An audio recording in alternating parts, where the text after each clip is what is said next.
Hello everyone, welcome back to Pratham Test Prep and I'm your host Ritesh Sharma.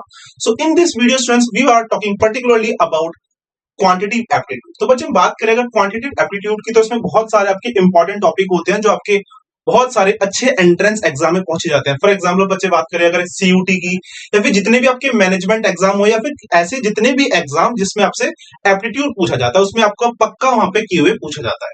तो बच्चे बात करेंगे आज अपने क्यूए के लेक्चर्स को स्टार्ट करते हैं हम लोग with the very first chapter which is number system. तो बच्चे बात करें अगर नंबर सिस्टम की तो नंबर सिस्टम में आपसे बहुत सारे टॉपिक्स पूछे जाते हैं।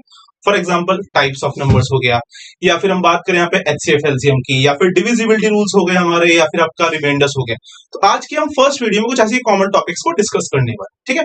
तो बिना देरी करते बच्चे स्टार्ट करते हैं अपनी वीडियो का। बच्चों होप्स आप सभी को प्रॉपर्ली स्क्रीन विजिबल होगी, ठीक है। स्टार्ट करते हैं बच्चे first topic which is types of numbers. तो बच्चे बात करें हम टाइप्स ऑफ नंबर्स की तो सबसे बेसिक चीजों को डिस्कस करते हैं। Firstly what are natural numbers. Natural numbers कौन से होते हैं भाई? नेचुरल नंबर्स कुछ ऐसे नंबर्स होंगे जिसको हम नेचुरली मतलब किसी भी काउंटिंग के लिए यूज कर सकते हैं।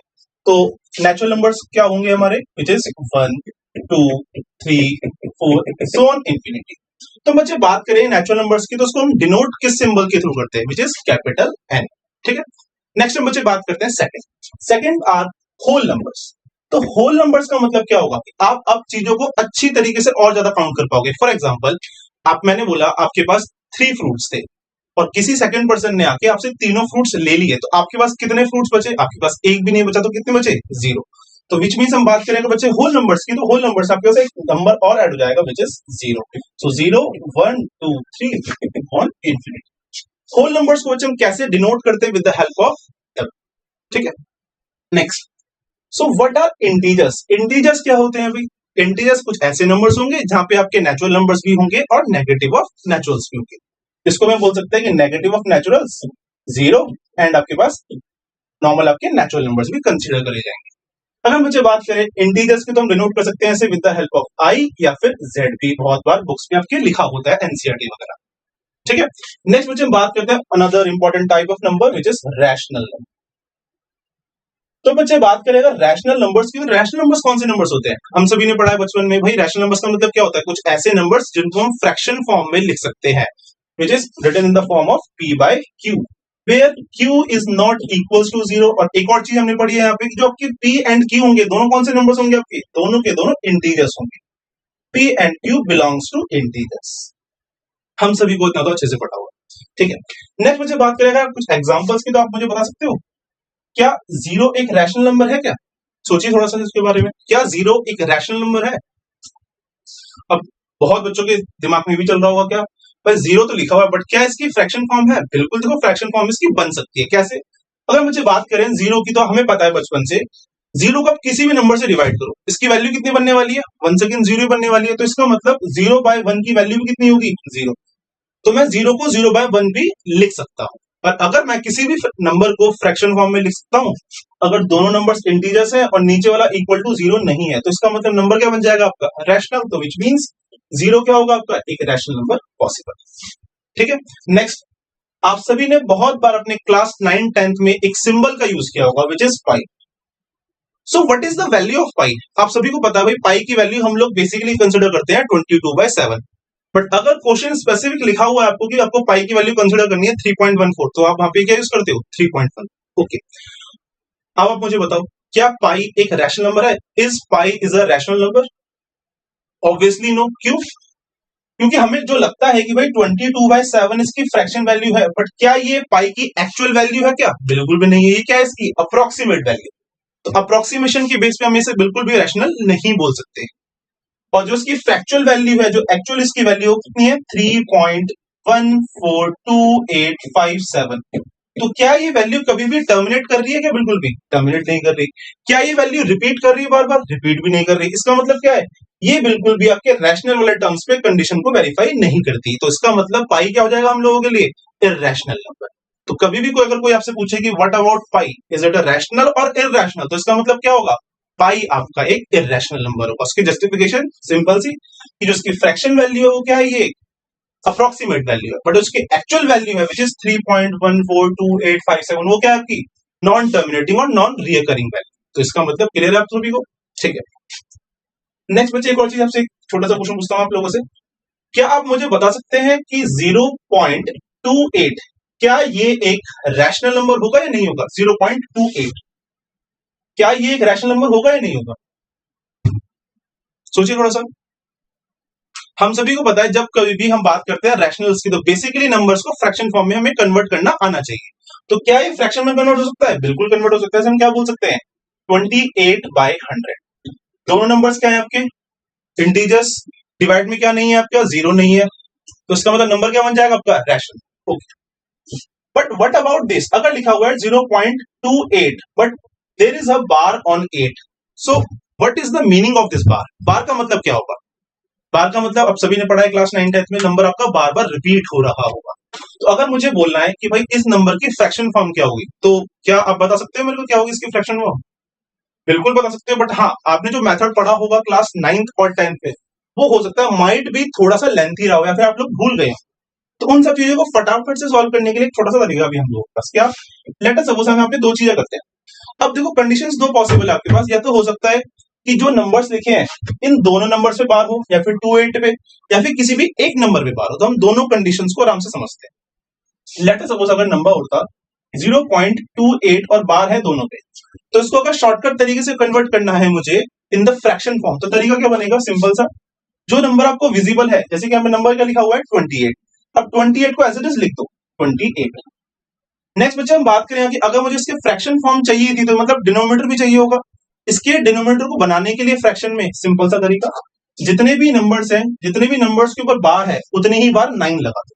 तो नंबर्स कितने थे यहाँ पे आपके पास? 2। तो कितने बार आप 9 लगाओगे यहाँ पे? 2 टाइम्स। तो विच मींस की फ्रैक्शन फॉर्म क्या बन जाएगी? 28/99। फॉर एग्जांपल अगर आपसे बोलूं मैं, भाई मुझे आप बताओ 0.417 पे बार है, तो इसकी फ्रैक्शन वैल्यू क्या होगी? अब आप फटाफट से बता सकते हो। इसकी फ्रैक्शन क्या बन जाएगी? जो नंबर दिख रहा है विच इज 417। अब डिवाइड में क्या आएगा? जितने भी बार यहाँ पे, जितने भी नंबर पे बार है, तो 1 2 3, तो इसकी फ्रैक्शन वैल्यू क्या बन जाएगी? Which is 417 divide by 99। Is it clear to everyone? Simple सी बात थी है, ठीक है। अब इसमें करते हैं हम सेकंड चीज क्या हो सकती थी? हमने क्वेश्चन क्या पूछा था कि एक पे बार नहीं है। अब दो ही पॉसिबिलिटी है, या तो सभी बार, वो हमने पढ़ लिया। अब किसी भी बार नहीं होगा, इसको भी समझ लेते हैं एक बार हम लोग। अगर हम बच्चे बात करें पे 28 पे, सिर्फ 8 पे बार है, तो उसको सॉल्व करने के लिए सिंपल सा तरीका, सबसे पहले वही चीज की जो नंबर दिख रहा है उसको एज इट इज लिख दो 28। अब किस पे बार नहीं है? बार नहीं है हमारे पास 2 पे, तो उसको माइनस कर दो, डिवाइड बाय। अब हमने क्या सीखा था कि जितने भी नंबर पे बार है उतनी बार आएगा 9। तो एक नंबर पे बार है तो एक बार क्या आ जाएगा यहाँ पे? 9। और जितने पे बार नहीं है उतने की जगह आ जाएगा 0। तो बार किस पे नहीं था? सिर्फ 2 पे, तो एक बार आ जाएगा 0। तो इसकी वैल्यू कितनी बन जाएगी? 26/9। इस पे एक क्वेश्चन करते हैं हम लोग, नेक्स्ट स्लाइड पे चलते हैं, कोई दिक्कत नहीं। ओके, ठीक है।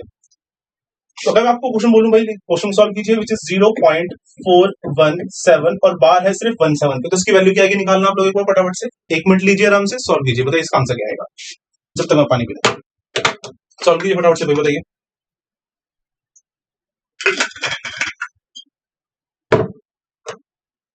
ठीक है, बहुत सारे बच्चों का आंसर आ चुका होगा। तब एक बार काम करते हैं, आंसर्स को वेरीफाई कर लेते हैं। सबसे पहले आप सभी ने क्या किया होगा? यहाँ पे जो नंबर दिख रहा है उसको एज इट इज लिखा होगा, तो हम लिख देते हैं 417। अब माइनस क्या करना होता है? जो हमें जिस पे बार नहीं होता, तो बार किस पे नहीं है? 4, तो माइनस हो जाएगा 4। डिवाइड में कितने नंबर पे बार है यहाँ पे? 2, तो 2 बार यहाँ पे क्या निकल के आएगा? 0, सॉरी 9। बार किस पे नहीं है? बार है एक नंबर पे नहीं है विच इज 4, एक बार हो जाएगा यहाँ पे 0। तो उसकी वैल्यू कितनी हो जाएगी बच्चे? 413 डिवाइडेड बाय 990। तो होप सो आप सभी को सारे नंबर्स को फ्रैक्शंस में कन्वर्ट करना आ गया हो, ठीक है। तो आपको रैशनल नंबर सब अच्छे से क्लियर हो गया, ठीक है, बहुत बढ़िया। सेम फॉर इरेशनल नंबर, जैसे हम डिस्कस कर भी लिया था पाई में, कि जितने भी ऐसे नंबर्स होंगे जो कि नॉन टर्मिनेटिंग होंगे या फिर नॉन रिकरिंग होंगे, वो सारे के सारे नंबर्स क्या बन जाएंगे? Irrational numbers. खत्म, दैट्स इट। नेक्स्ट बच्चे बात करते हैं यहाँ पे prime numbers. So what are prime numbers? Prime numbers कौन से होते हैं? प्राइम नंबर्स कुछ ऐसे नंबर्स होंगे जिनके सिर्फ 2 डिफरेंट फैक्टर्स होंगे, एक तो इटसेल्फ या फिर वो 1 के साथ। फॉर एग्जांपल बच्चे बात करें यहाँ पे 4 की, तो क्या 4 एक प्राइम नंबर होगा? बिल्कुल भी नहीं होगा। क्यों?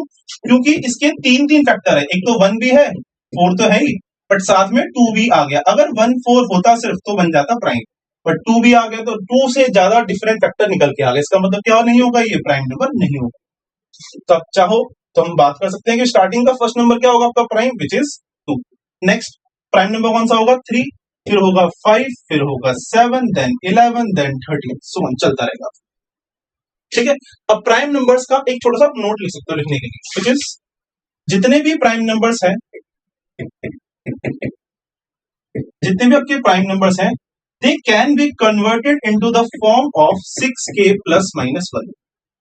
बट ऐसा जरूरी नहीं है कि जितने भी नंबर्स इस फॉर्म में आ रहे होंगे वो सारे के सारे प्राइम नंबर श्योर है, ऐसा जरूरी नहीं है। इस पे भी एक एग्जांपल समझ लेते हैं हम लोग। लेट अस सपोज बच्चे लिखा हुआ है, हमने बोला जो 6k प्लस माइनस 1 था हमारा, इसमें लेट अस सपोज मैंने k की वैल्यू 6 पुट कर दी।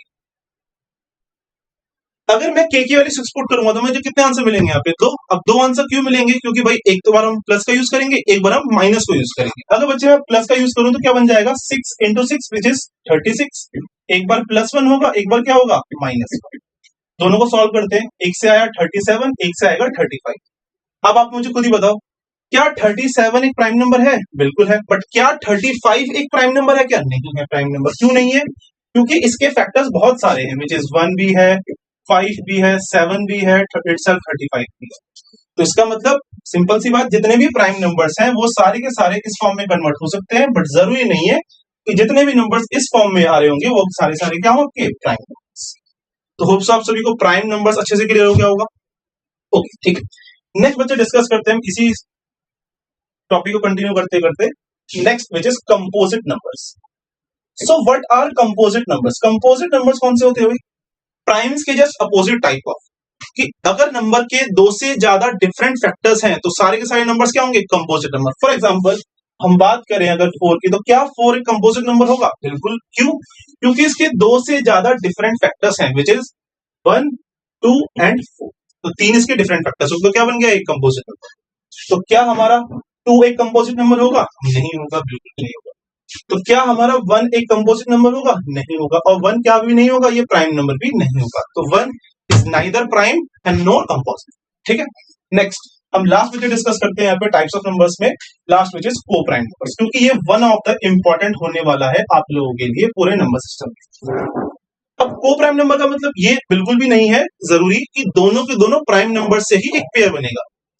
को प्राइम का मतलब क्या होगा, कुछ ऐसे दो नंबर्स का पेयर जिनका HCF या फिर जिनका कॉमन फैक्टर हाईएस्ट, वो कितना निकल के आएगा, ऑलवेज 1 निकल के आएगा। HCF 1 वैसा बिल्कुल भी जरूरी यहाँ पे नहीं है। फॉर एग्जाम्पल हम बात करें 2 एंड 4, क्या ये आपस में को प्राइम होंगे, बिल्कुल भी नहीं होंगे। क्यों, क्योंकि इन दोनों में 1 के अलावा कॉमन क्या निकल सकता है, 2 निकल सकता है, तो ये को प्राइम बिल्कुल भी नहीं होता। क्या हम बोल सकते हैं 3 एंड 4 आपस में को प्राइम होगा, बिल्कुल। क्यों, क्योंकि 3 एंड 4 में सिर्फ एक ही आपका फैक्टर निकल सकता है कॉमन, विच इज 1। नेक्स्ट, क्या हम बोल सकते हैं 2 एंड 3 आपस में को प्राइम है, बिल्कुल। तो इसका मतलब जितने भी नंबर्स, जरूरी नहीं है कि दोनों आपस में को प्राइम हो, दोनों में से अगर एक भी नंबर आपका प्राइम नंबर है तो वो क्या बन जाएगा, आपका को प्राइम नंबर्स बन जाएगा। फॉर एग्जांपल ये एग्जांपल सेटिस्फाई नहीं हुआ, ये सेटिस्फाई हुआ एंड ये भी सेटिस्फाई हमारा हो गया।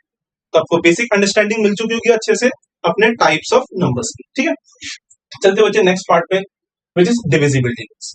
अब बच्चे हम बात करेंगे डिविजिबिलिटी रूल्स की, तो बेसिकली आपको क्या ये चेक करने की जरूरत है कि कोई भी नंबर 1 से डिविजिबल है या नहीं, ऑब्वियसली नो। क्यों, क्योंकि हम सभी को पता है कि हर एक नंबर 1 से डिविजिबल ऑलवेज होता है। तो हम जनरली हम डिस्कशन शुरू करते हैं अपना 2 से। अगर मुझे चेक करना है कोई भी नंबर 2 से डिविजिबल है या नहीं, तो मैं कैसे चेक करूंगा, बहुत ही बेसिक सी बात, कि जो भी नंबर है उसका लास्ट प्लेस, जो उसका यूनिट प्लेस होने वाला है, वो क्या होना चाहिए, या तो इवन नंबर या फिर वो किससे डिविजिबल हो, 2 से। तो इस चीज को हम लिख लेते हैं कि जो भी आपका नंबर है उसका लास्ट डिजिट डिविजिबल बाय 2 होना चाहिए। जस्ट अ सेकेंड, इसको हटा देते हैं। डिविजिबल बाय 2 होना चाहिए। फॉर एग्जांपल अगर मैं लिखूं यहाँ पे एक नंबर 147, क्या ये नंबर 2 से डिविजिबल होगा, नहीं। क्यों, क्योंकि जो इसका लास्ट डिजिट है 7, क्या वो 2 से डिविजिबल है, नहीं। क्या वो इवन नंबर है, नहीं। इसका मतलब ये नंबर डिविजिबल नहीं होगा 2 से। Next 3, what is the divisibility rule of 3। आप सभी ने पढ़ा हुआ है अपने बेसिक क्लासेस में 6, 7, 8, 9 में। क्या होगा भाई, बहुत सिंपल सा होने वाला है, क्या कि जो भी आपका डिविजिबिलिटी रूल ऑफ 3 होगा, इसका बोल सकते हैं हम कि सम ऑफ द डिजिट्स, जो भी नंबर है उसके डिजिट्स का सम ऑलवेज डिविजिबल बाय 3 होना चाहिए। फॉर एग्जाम्पल इसी सेम नंबर को लेते हैं हम लोग 147, क्या ये नंबर 3 से डिविजिबल होगा? चेक करते हैं, इसके डिजिट्स का सम देखते हैं। 147 तो 1 and 4 हो जाएगा 5 एंड 5 and 7 कितना होगा 12, और जो ये इसका डिजिट सम निकल के आया है 12, क्या ये डिविजिबल है 3 से? बिल्कुल। तो इसका मतलब ये पूरा नंबर भी किससे डिविजिबल हो जाएगा? 3 से डिविजिबल हो जाएगा। ओके, नेक्स्ट मूव ऑन करते हैं हम लोग अपना 4 पे। What is the divisibility rule of 4? अब यहाँ पे क्या है, एक पैटर्न फॉर्म होता है, चाहे हम बात करें 2 के लिए, चाहे हम बात करें 4 के लिए, चाहे हम बात करें 8 के लिए, सिमिलरली इन द 16 हम ऑलवेज एक डिजिट को बढ़ाते जाते हैं। कैसे? हमने 2 में चेक किया था लास्ट का डिजिट डिविजिबल बाय 2 होना चाहिए, तो 4 के लिए क्या हो जाएगा, जो आपके लास्ट के 2 डिजिट्स होंगे वो डिविजिबल बाय 4 होने चाहिए। सिमिलर नंबर लेते हैं हम लोग 147, क्या 47 डिविजिबल बाय 4 है? बिल्कुल भी नहीं है, इसका मतलब ये नंबर भी डिविजिबल नहीं होगा पूरा 4 से। नेक्स्ट 5 का डिविजिबिलिटी रूल क्या होगा अभी? अगर हम बच्चे बात करें 5 के लिए, बहुत सिंपल सा कि जो भी नंबर है उसका एंडिंग प्लेस या तो 5 होगा या फिर क्या होगा 0 होगा। ठीक है, तो लास्ट का डिजिट आपका 0 या 5 पे एंड करना चाहिए 5 के डिविजिबिलिटी रूल के लिए। तो क्या 147 डिविजिबल होगा 5 से? बिल्कुल भी नहीं होगा। नेक्स्ट 6 की बात करते हैं। 6 का डिविजिबिलिटी रूल क्या था, हम लोगों ने क्या पढ़ा था कि जो भी नंबर है वो 2 and 3 से अगर डिविजिबल होगा तो पक्का किससे डिविजिबल होगा? 6 से डिविजिबल। तो इसको लिख लेते हैं। अब यहीं पे जुड़ा हुआ है एक इंपॉर्टेंट कॉन्सेप्ट आप लोगों का। अब मुझे बात करें, मैं आपसे पूछूं कि कोई भी नंबर 2 and 3 से डिविजिबल था, इसका मतलब उनके मल्टीप्लाई 6 से डिविजिबल हो गया। बट ये क्यों हुआ? क्योंकि जो 2 and 3 है ये आपस में आपके दोनों को प्राइम्स है, ये तभी सेटिस्फाई हुआ। इसको क्रॉस वेरीफाई करते हैं। मैं ऐसा क्यों बोल रहा हूं?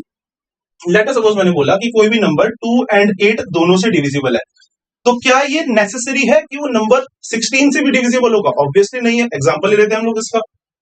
तो एक नंबर लिया मैंने कि जो 2 से भी डिविजिबल हो, 8 से भी, तो कौन सा हो सकता है? सिंपल, आपका नंबर 8 बन गया। अब 8 को आप चेक करो, क्या ये 2 से डिविजिबल है? बिल्कुल डिविजिबल है। बट क्या ये 8 से डिविजिबल है? वंस अगेन डिविजिबल है। पर क्या ये इन दोनों के मल्टीप्लाई 16 से डिविजिबल हुआ? नहीं हुआ। क्यों नहीं हुआ ये बच्चे? क्योंकि यहाँ पे जो आपने दोनों नंबर्स लिए, क्या ये को प्राइम थे आपस में? नहीं थे को प्राइम। तो दैट्स वाई ये जो आपका मल्टीप्लाई वाला रूल कब चलेगा? जब आपके दोनों नंबर्स को प्राइम होने चाहिए, मतलब दोनों नंबर्स का HCF ऑलवेज 1 होना चाहिए। ठीक है, तो 6 का डिविजिबिलिटी समझ में आ गया होगा आप लोगों को। काम करते हैं, इस पे क्वेश्चन करते हैं। लेट अस सपोज हमारे पास क्वेश्चन है, एक नंबर है हमारे पास, if ABCDE is divisible by 6, then which of the following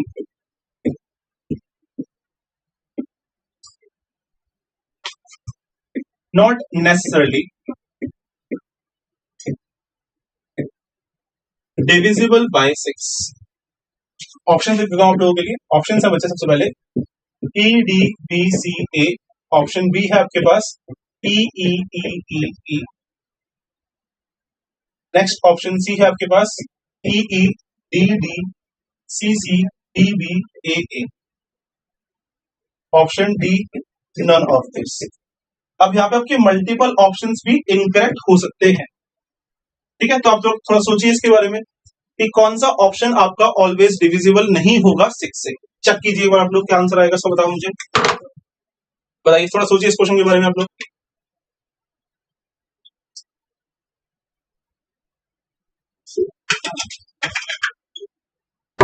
ठीक है, चलिए टाइम्स अप। एक बार समझते हैं क्वेश्चन को। सबसे पहले, अगर नंबर 6 से डिविजिबल था, इसका मतलब ये 2 and 3 दोनों से डिविजिबल होगा। 2 की डिविजिबिलिटी क्या बोलती है कि अगर आपका लास्ट का नंबर है E, ये पक्का 2 का मल्टीपल रहा होगा। ठीक है, नेक्स्ट, नंबर 6 से डिविजिबल था तो मतलब 3 से भी डिविजिबल रहा होगा। तो इसका मतलब क्या हुआ होगा कि जो नंबर था आपका ABCD, इस पूरे का जो डिजिट सम रहा होगा वो डिविजिबल होगा ऑलवेज 3 से। तो 6 की डिविजिबिलिटी से बस 2 कंडीशंस बनती है।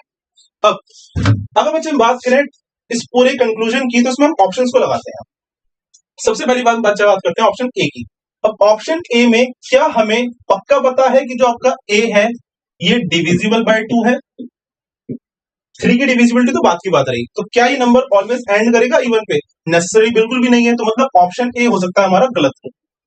नेक्स्ट क्वेश्चन पार्ट 2 की बात करते हैं। अब E लिखा हुआ है 2 टाइम्स, सॉरी 5 टाइम्स। अगर बच्चे लिखा हुआ है 5 टाइम्स, इसका मतलब क्या है कि अगर हम बेसिक मिनिमम मल्टीपल ऑफ 2 भी लेट करेंगे यहाँ पे तो क्या हो जाएगा, ये 2 plus 2 plus 2 plus 2 plus 2 divide by 3। क्या आपका 10 डिविजिबल है 3 से? नहीं, मतलब ऑप्शन बी भी आपका बिल्कुल गलत है। नेक्स्ट बात करते हैं ऑप्शन सी के लिए। वंस अगेन सेम चीज कि आपका जो नंबर है वो किस पे एंड कर रहा है, ए पे, तो इसका मतलब यहाँ पे तीनों ही ऑप्शंस आपके नेसेसरली 6 से डिविजिबल नहीं होंगे। मैंने पहले ही बोला था कि यहाँ पे हो सकता है मल्टीपल ऑप्शंस आपके इनकरेक्ट हो। ठीक है, तो आई होप सो आप सभी को ये वाला क्वेश्चन समझ में आया होगा डिविजिबिलिटी रूल्स में। ठीक, अब कंटिन्यू करते हैं अपने डिविजिबिलिटी रूल्स को, just give me a minute. Okay, next हमने 6 तक कर लिया। 7 का डिविजिबिलिटी रूल बहुत वेस्ट ऑफ टाइम है, मैं डिस्कस नहीं करूंगा आप लोगों को। बात करते हैं बच्चे 8 की। 8 का डिविजिबिलिटी रूल क्या होता है कि जो भी आपका नंबर है उसके लास्ट के इस बार 3 डिजिट्स की हम बात करेंगे। 3 डिजिट्स डिविजिबल बाय 8 होना चाहिए। ठीक है, 9 के लिए सेम वही 3 वाला रूल होगा इस बार, बट यहाँ पे डिविजिबिलिटी बाय 9 हो जाएगी कि जो भी आपका नंबर का डिजिट सम है, जो भी हमारा डिजिट सम है वो आपका डिविजिबल होना चाहिए 9 से। 10 का बहुत सिंपल सा है। 10 का क्या है भाई कि जो भी नंबर होगा उसका लास्ट डिजिट ऑलवेज 0 होना चाहिए, तभी नंबर डिविजिबल बाय 10 होगा। लास्ट में बात करते हैं 11। थोड़ा सा डिफिकल्ट होने वाला है, जिस बच्चे को याद है बहुत अच्छी बात है, बट एक बार फटाफट से इसे रिवाइज कर लेते हैं। 11 का डिविजिबिलिटी रूल समझने के लिए एग्जांपल लेते हैं हम लोग। लेट अस सपोज नंबर लिया हमने 4 5 3 4 2 1 8। अगर मुझे चेक करना है इस नंबर को ये 11 से डिविजिबल है या नहीं, तो हम एक काम करते हैं क्या कि ऑड प्लेसेस अलग से सेलेक्ट कर लेते हैं, इवन प्लेसेस हम लोग अलग से सेलेक्ट कर लेते हैं। अब करना क्या है, सारे ऑड प्लेसेस डिजिट को ऐड करो, इवन प्लेस डिजिट को अलग ऐड करो। तो 5 4 और 1 कितना हो जाएगा, 10। नेक्स्ट ऑड प्लेस को ऐड कर लेते हैं एक बार, 4 3 2 8। तो 4 और 3 7, 7 और 2 9, और 9 और 8 कितना हो जाएगा आपके पास, 70। क्या इन दोनों डिजिट्स का जो डिफरेंस आया सम का 7, क्या ये डिविजिबल है 11 से? नहीं। तो इसका मतलब ये पूरा नंबर भी 11 से डिविजिबल नहीं होगा। तो मतलब 11 का डिविजिबिलिटी रूल कहना क्या चाह रहा है, ये कहना ये चाह रहा है कि जो भी आपका डिफरेंस है बच्चे of, just give me a second, eraser कर लेते हैं सही।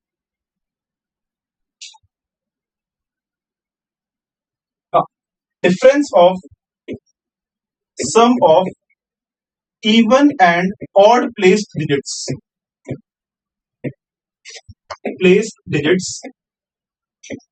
डिविजिबल बाय 11 होना चाहिए। जो भी डिफरेंस है, हो सकता है बहुत बार केसेस में आपका डिफरेंस कितना निकल के आए, 0, और 0 क्या होता है, हर एक नंबर से डिविजिबल। तो ये भी ध्यान रखना, अगर आपका डिफरेंस 0 आ रहा है इसका मतलब पक्का नंबर किससे डिविजिबल होगा, 11 से डिविजिबल। तो होप सो आपको डिविजिबिलिटी रूल्स जो अपने 2 से लेके 11 तक पढ़े सारे क्लियर हो चुके होंगे। ठीक है, एक काम करते हैं, अब टॉपिक तो हमने पढ़ लिया, अब टॉपिक से रिलेटेड कुछ क्वेश्चंस भी करते हैं। ठीक है, चलते हैं क्वेश्चन के ऊपर। सबसे फर्स्ट हम बात करते हैं इस क्वेश्चन की, तो आप देखिए एक बार थोड़ा सा एनालाइज कीजिए इस क्वेश्चन को, क्या आंसर आएगा इसका। डिविजिबिलिटी ऑफ 9 पूछी गई है आप लोगों से। डिविजिबिलिटी ऑफ 9 क्या बोलती है कि जो भी नंबर्स के डिजिट्स का सम होगा डिविजिबल बाय 9 होना चाहिए। अगर नंबर लिखा हुआ है 34-68 डिविजिबल बाय 9, तो इस 4a का डिजिट सम कितना आ रहा है, 3 एंड 4 7, 7 और 6 13, 13 और 8 कितना हो जाएगा, 21। अब क्या आप 21 डिविजिबल बाय 9 होगा, बिल्कुल भी नहीं होगा। तो उसकी जगह मुझे क्या करना पड़ेगा, इस नंबर को 9 के मल्टीपल बनाना पड़ेगा, तभी ये डिविजिबल बाय 9 होगा। तो मैं 21 में कितना ऐड करूं कि नंबर डिविजिबल बाय 9 हो जाए। अब 21 के बाद कौन सा ऐसा नंबर है जो 9 से डिवाइड होगा, ऑब्वियस सी बात 27। तो 21 को 27 बनाने के लिए मुझे कितना ऐड करना पड़ेगा, 6 ऐड करना पड़ेगा। इसका मतलब यहाँ पे जो डैश की वैल्यू कितनी होनी चाहिए, ऑप्शन ए के बराबर, which is 6। Hope so question first आप क्लियर हो चुका होगा। चलते हैं नेक्स्ट क्वेश्चन के ऊपर। Match the following. तसल्ली से 1 मिनट लीजिए, आराम से इन चारों ऑप्शंस को क्रॉस चेक कीजिए, कौन सा सही आंसर होगा, बताइए मुझे आंसर इसका। सोचिए आराम से, अपना आराम से 1 मिनट लीजिए आप लोग, देखिए क्या आंसर आएगा इसका। और जब कभी भी आप लोग ऐसे मैच द फॉलोइंग वाले क्वेश्चंस को अटेम्प्ट करोगे तो बहुत बार ये भी हो सकता है कुछ पर्टिकुलर 1-2 को सॉल्व करके ही आपका पूरा ऑप्शन मैच हो जाए, तो आप क्या कहते हैं यहाँ पे ऑप्शन एलिमिनेशन का भी यूज कर सकते हैं। ठीक है, वो ट्राई कीजिए क्या आंसर आएगा।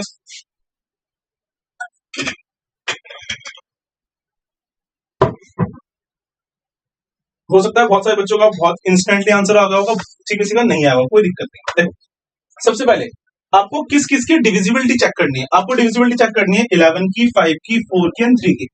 4 की डिविजिबिलिटी क्या होती है? लास्ट के 2 डिजिट्स। 3 की divisibility sum of the digits divisible. 5 की डिविजिबिलिटी लास्ट का नंबर 0 या 5। 11 की डिविजिबिलिटी वही अल्टरनेट वाला प्लस। सबसे पहले अगर बच्चे हम बात करें इन सभी में सबसे डिफरेंस पार्ट क्या है? डिफरेंट पार्ट क्या है? एक इवन नंबर है इकलौता 4, तो इसका मतलब जो आपका नंबर इससे डिवाइड होगा वो भी एक इवन नंबर होना चाहिए। इन सभी ऑप्शंस में से क्या कोई एक ऐसा ऑप्शन है जो आपके 4 से डिविजिबल होता हुआ लग सकता है आप लोगों को? बिल्कुल एक ही ऑप्शन है डी, तो मतलब डी किससे मैच करना चाहिए? 3 से। अब आप लोग अपने ऑप्शंस की तरफ देखिए कि डी से मैच होते वाले आपके सिर्फ 2 ही ऑप्शंस हैं, ऑप्शन ए एंड बी। अब और आगे फर्दर कैसे एलिमिनेशन होगा? तो यहाँ पे आप 5 की डिविजिबिलिटी भी लगा सकते हो कि आपका जो सी ऑप्शन है यही पक्का डिविजिबल होगा 2 से, मतलब 5 से, तो सी के लिए 2 मैच करेगा। तो कौन से ऑप्शन में सी के लिए 2 है? ए वाले में या डी वाले में? ऑब्वियस सी बात ए वाले में, तो ऑप्शन ए आपका क्या होगा? बिल्कुल यहाँ पे करेक्ट आंसर। तो बहुत बार क्वेश्चंस आपके ऑप्शन एलिमिनेशन भी फास्ट कर देंगे। ठीक है, नेक्स्ट चलते हैं इसके बाद बच्चे अपने क्वेश्चन नंबर 3 के ऊपर। A 4-digit number formed by repeating a 2-digit number such as 2424, 1212, etc. is divisible by which of the following numbers? एक बार आप इस क्वेश्चन को अटेम्प्ट करने की कोशिश कीजिए, क्या आंसर आएगा इसका? सोचिए क्या बनेगा इसका आंसर, थोड़ा सा दिमाग लगाइए इसमें। अब देखो अगर दिमाग नहीं लग रहा कोई दिक्कत नहीं, नोट बना लो ऐसे क्वेश्चंस के लिए। जब कभी भी आपके नंबर्स रिपीट हो रहे हैं, फॉर एग्जांपल अगर नंबर आपका लिखा हुआ है एबीसी, एबी अगर लिख दिया तो इसका मतलब जो नंबर होगा पक्का वो 101 का मल्टीपल रहा होगा इनटू के। नेक्स्ट सिमिलरली अगर नंबर लिखा हुआ है एबीसी तो पक्का नंबर डिविजिबल होगा 1001 का। तो इसका मतलब जब जितने भी नंबर रिपीट करेंगे उतने ही 0 और 1 के बीच में उससे एक कम 0 होगा। फॉर एग्जाम्पल अगर नंबर होता एबीसीडी, तो इस केस में जो नंबर डिविजिबल होता है वो डिविजिबल होता है 1001 इनटू में ए टाइम्स। तो इस सिनेरियो के लिए हमारा कौन सा ऑप्शन हमें दिख रहा है? यहाँ पे ऑप्शन डी विच इज 101। तो ये थोड़ा सा एक स्पेशल केस था, तो इसके लिए मैंने आपको नोट लिखवा दिया। ठीक है, चलते हैं नेक्स्ट अपने क्वेश्चन नंबर के लिए। क्वेश्चन नंबर 4, एक बार क्वेश्चन को ट्राई कीजिए आप लोग। इसमें भी 2 फर्दर आपके डिविजिबिलिटी रूल्स लगेंगे, तो एक बार तसल्ली से 1 मिनट लगा के इस क्वेश्चन को सॉल्व कीजिए आप और बताइए क्या आंसर निकल के आएगा। If a 6-digit number 93P25Q is divisible by 88, अगर नंबर 88 से डिविजिबल है तो 8 एंड 11 के डिविजिबिलिटी रूल का आप लोग को यूज करना पड़ेगा। वो ट्राई कीजिए क्वेश्चन को, बताइए क्या आंसर आएगा। और ये भी कर सकते हैं बहुत बार, कोई ऑप्शंस क्या पता कोई एलिमिनेट हो जाए, तो उसको भी ट्राई करना आप लोग। दो में से कोई एक तरीका लगेगा ही लगेगा, या तो बेसिक मेथड या तो ऑप्शन एलिमिनेशन। सीयूटी में मोस्ट प्रोबेबली दोनों ही चल जाता है, डिपेंड करता है बहुत बार क्वेश्चन। ठीक है, एक बार ट्राई करते हैं सभी साथ में मिलकर। सबसे पहली बात, अगर नंबर डिविजिबल है 8 से, तो इसका मतलब क्या होगा? जो नंबर है उसके लास्ट के 3 डिजिट्स 8 से डिविजिबल होने चाहिए। तो सबसे मिनिमम वैल्यू, क्योंकि क्या पॉसिबल है यहाँ पे 0, बट क्या 250 डिविजिबल होगा 8 से? नहीं डिविजिबल होगा। सिमिलरली क्या 251 डिविजिबल होगा 8 से? ये भी नहीं होगा भाई, लास्ट में ऑड नंबर आ गया। क्या 252 होगा?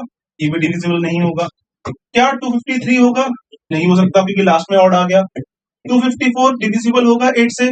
बेसिक मल्टीप्लिकेशन चेक कर सकते हो, नहीं डिविजिबल होगा। 255 भी नहीं डिविजिबल होगा।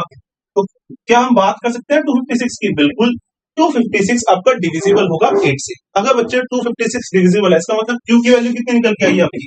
6। अब बहुत बार क्या होगा कि आपकी एक ही वैल्यू निकलने पे हो सकता है कोई ना कोई ऑप्शन आपके मैच हो जाए। अब सिमिलरली हम यहाँ पे देख सकते हैं कि Q की वैल्यू अगर 6 है और क्वेश्चन में क्या बोला है P एंड Q रेस्पेक्टिवली, मतलब पहले P की वैल्यू मिलेगी फिर आपको Q की वैल्यू मिलेगी। इसी के बेसिस पे हम लोग यहाँ पे ऑप्शन एलिमिनेशन कर सकते हैं कि इस पूरे ऑप्शंस में एक ही इकलौता ऐसा ऑप्शन है जहाँ पे Q की वैल्यू क्या लिखी हुई है आपको? 6। तो क्वेश्चन नंबर 4 के लिए आपका करेक्ट आंसर क्या होगा? यहाँ पे ऑप्शन सी होगा। ठीक है, चलते हैं नेक्स्ट पार्ट के ऊपर बच्चे, which is HCF and LCM। तो सबसे पहले आप लोग मुझे ये मन में सोच के बताइए, what is the full form of HCF and LCM? HCF and LCM की फुल फॉर्म क्या होगी? बहुत बड़ा आप लोगों ने। तो HCF का मतलब क्या होगा? Highest common factor. LCM का मतलब क्या होगा? Lowest common multiple. दोनों में डिफरेंस क्या होता है? लेट अस सपोज हम दो नंबर्स की बात करते हैं 10 और 8। अब जो 10 और 8 है इन दोनों में सबसे मैक्स टू मैक्स कॉमन क्या निकल सकता है, विच इज 2। तो इसका मतलब इन दोनों नंबर्स का एचसीएफ कितना हो जाएगा हम लोगों के लिए। सेकेंडली अगर बच्चे बात करें 10 और 8 की, आप खुद ऐसा एक नंबर सोचो जो इन दोनों से डिविजिबल हो बट मिनिमम से मिनिमम पॉसिबल नंबर। तो आप इसमें एक काम कर सकते हो, या तो आप 10 के मल्टीपल्स को सोचो या फिर 8 के मल्टीपल्स को सोचो। 10 का मल्टीपल सेकंड कौन सा होगा 20, क्या डिविजिबल होगा 8 से, नहीं होगा। क्या 10 का मल्टीपल नेक्स्ट 30 डिविजिबल है 8 से, नहीं। नेक्स्ट कौन सा होगा 40, क्या 40 डिविजिबल है 8 से, बिल्कुल डिविजिबल है। तो इसका मतलब इन दोनों नंबर्स का एलसीएम कितना निकल के आ जाएगा 40। तो ये हो जाएगा इन दोनों नंबर्स का एलसीएम। तो वंस अगेन आपको दोबारा बोल दे रहा हूं भाई, एचसीएफ एक ऐसा नंबर होगा जो गिवन इन दोनों नंबर्स को कंप्लीट डिवाइड करेगा, बट एलसीएम एक ऐसा नंबर होगा जो इन दोनों से डिविजिबल होगा। यही डिफरेंस है एचसीएफ और एलसीएम में। आप लोगों ने बचपन में प्रॉपर्टी पढ़ी होगी एचसीएफ एंड एलसीएम के प्रोडक्ट की, क्या थी प्रॉपर्टी, सो लिख लीजिए आप लोग। The product of two numbers is equal to the product of their HCF and LCM. ये प्रॉपर्टी बहुत बार हो सकता है आपको क्वेश्चंस में इसका यूज मिले, तो आप लोग इसे लिख भी लेना, एक बार से मेमोराइज भी कर लेना, ठीक है। तो this is the HCF and LCM. अब बात करते हैं इनसे जुड़े हुए कुछ बेसिक क्वेश्चंस के लिए। जब कभी बच्चे बात करें, अगर आपके क्वेश्चंस में आपको कीवर्ड मिल जाए लीस्ट या फिर ग्रेटेस्ट या तो हाईएस्ट या फिर लोएस्ट, तो उस केसेस में अगर आपको लग रहा है क्वेश्चन पढ़ने में कि कुछ फाइंडिंग फैक्टर्स तरीके का क्वेश्चन है, तो उसमें ऑलवेज अगर एचसीएफ क्या कहते हैं लीस्ट लिखा है तो एलसीएम निकलेगा, अगर हाईएस्ट या ग्रेटेस्ट लिखा है तो वहां पे एचसीएफ निकलेगा। जैसे कि हम बात करते हैं क्वेश्चन की, क्वेश्चन नंबर 1 क्या लिखा है क्वेश्चन, देखो आप लोग पढ़ो क्वेश्चन को। Among how many children made 429 mangoes and also 715 oranges be equally divided। अब हमें चीजों को फैक्टराइज करना है, डिवाइड करना है, और क्या बोला है हमें कितने बच्चों को मिल सकता है मैक्स टू मैक्स। तो हम यहाँ पे क्या करेंगे, यहाँ पे एचसीएफ निकालेंगे किसका, इन्हीं दोनों नंबर्स का, इसका 429 का एंड 715 का एचसीएफ निकलेगा यहाँ पे। अब देखो जो नंबर्स हैं, क्या 5 का जो नंबर 5 पे एंड कर रहा है 15, क्या 15 के मल्टीपल्स पे कभी 9 पॉसिबल है क्या, मतलब ऑप्शन बी हमारा एलिमिनेट होगा यहाँ पे। सिमिलरली 18 का कोई मल्टीपल क्या कभी 9 पे एंड करेगा, नहीं एंड करेगा। अब बचते हैं आपके पास ऑप्शन ए और ऑप्शन डी। तो यहाँ पे आप लोगों को थोड़ा सा, या तो इस नंबर को आप डिवाइड कर लो फिर 153 से, आप डिवाइड करोगे तो आपको पता चल जाएगा कि भाई ये नंबर डिविजिबल नहीं। इसका मतलब क्वेश्चन नंबर 1 के लिए आपका करेक्ट आंसर क्या होगा 143। मैंने डिवाइड करने के लिए क्यों बोला, क्योंकि ये नंबर क्या था आपके लिए एक तरीके से एचसीएफ, तो ये नंबर कंप्लीटली डिवाइड करेगा 429 को, तो वो वहां पे वेरीफाई हो जाए। तो बहुत बार ऑप्शन एलिमिनेशन और आपको दोनों बेसिक भी लगाना पड़ सकता है, जैसे हमने इस वाले क्वेश्चन में। तो बी प्रिपेयर्ड, जरूरी नहीं है कि हर जगह आपका शॉर्ट ट्रिक चलेगा, बहुत बार आपके शॉर्ट ट्रिक के टाइमिंग को और रिड्यूस करने के लिए बेसिक भी यूज हो सकता है वहां पे, ठीक है। चलते हैं नेक्स्ट क्वेश्चन पे, पढ़िए क्वेश्चन को, क्या बोला क्वेश्चन में, को पढ़िए इसे आराम से, एक मिनट दीजिए इस क्वेश्चन को। 6 bells commence tolling together and toll at intervals of 2, 4, 7, 8, 10 and 12 seconds respectively. In 30 minutes, how many times do they toll together? जब कभी भी आपको ऐसा एक मिनिमल पॉसिबल टाइम निकालना हो कि जब सभी साथ में रिंग करें या टोल करें, तो उसके लिए मिनिमल टाइम निकालना है। और मिनिमल का मतलब क्या होता है लीस्ट, और लीस्ट का मतलब क्या होता है एलसीएम। तो ऐसे ही आपके डॉट्स कनेक्टेड होंगे आपके कॉन्सेप्ट से भी।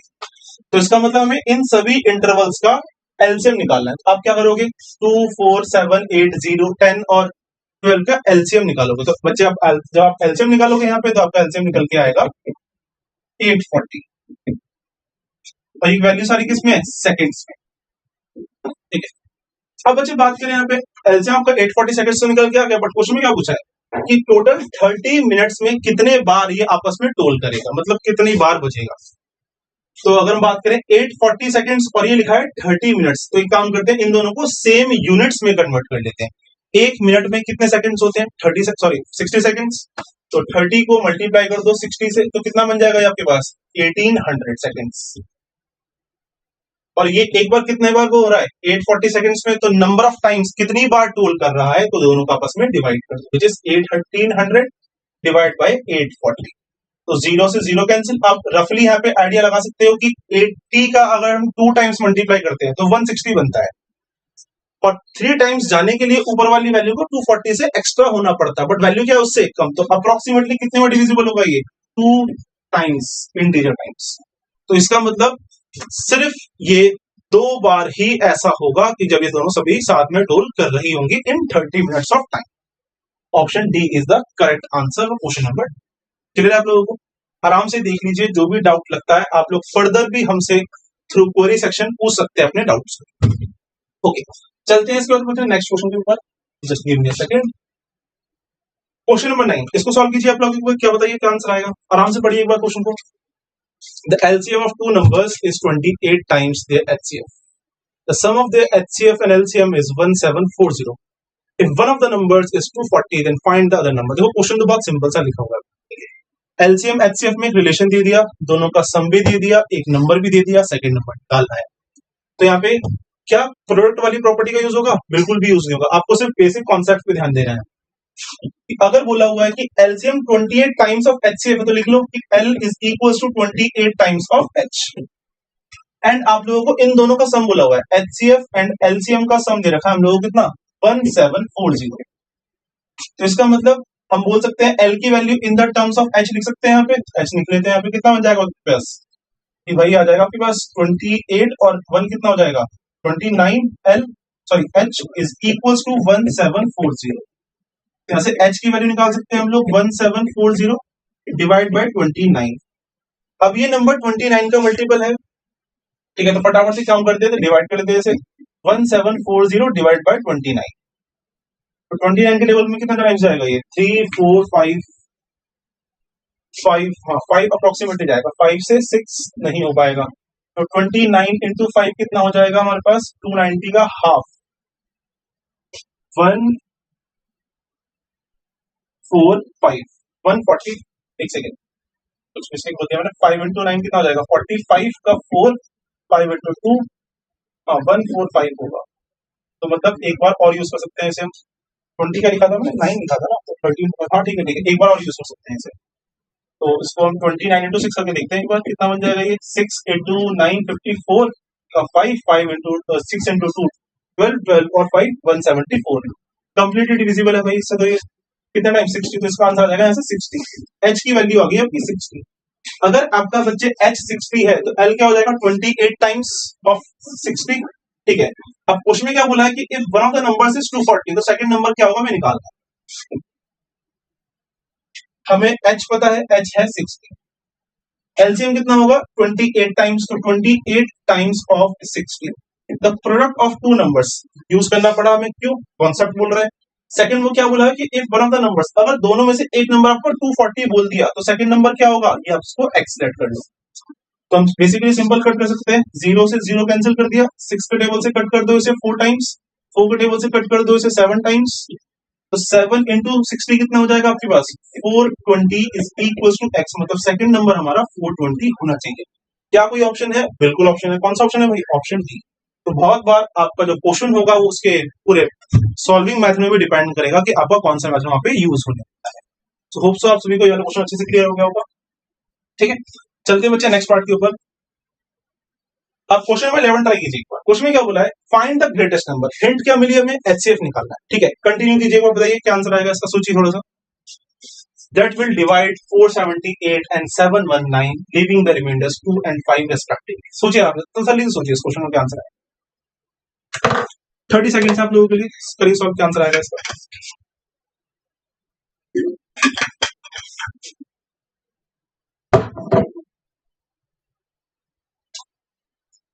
ठीक है, अब दोनों केस में कितने रिमाइंडर निकल के आ रहे हैं आपके, पहले 2 आ रहा है बाद में 5 आ रहा है, तो मतलब पहले वाले की जो एग्जैक्ट नंबर डिविजिबल होगा वो क्या होगा 476।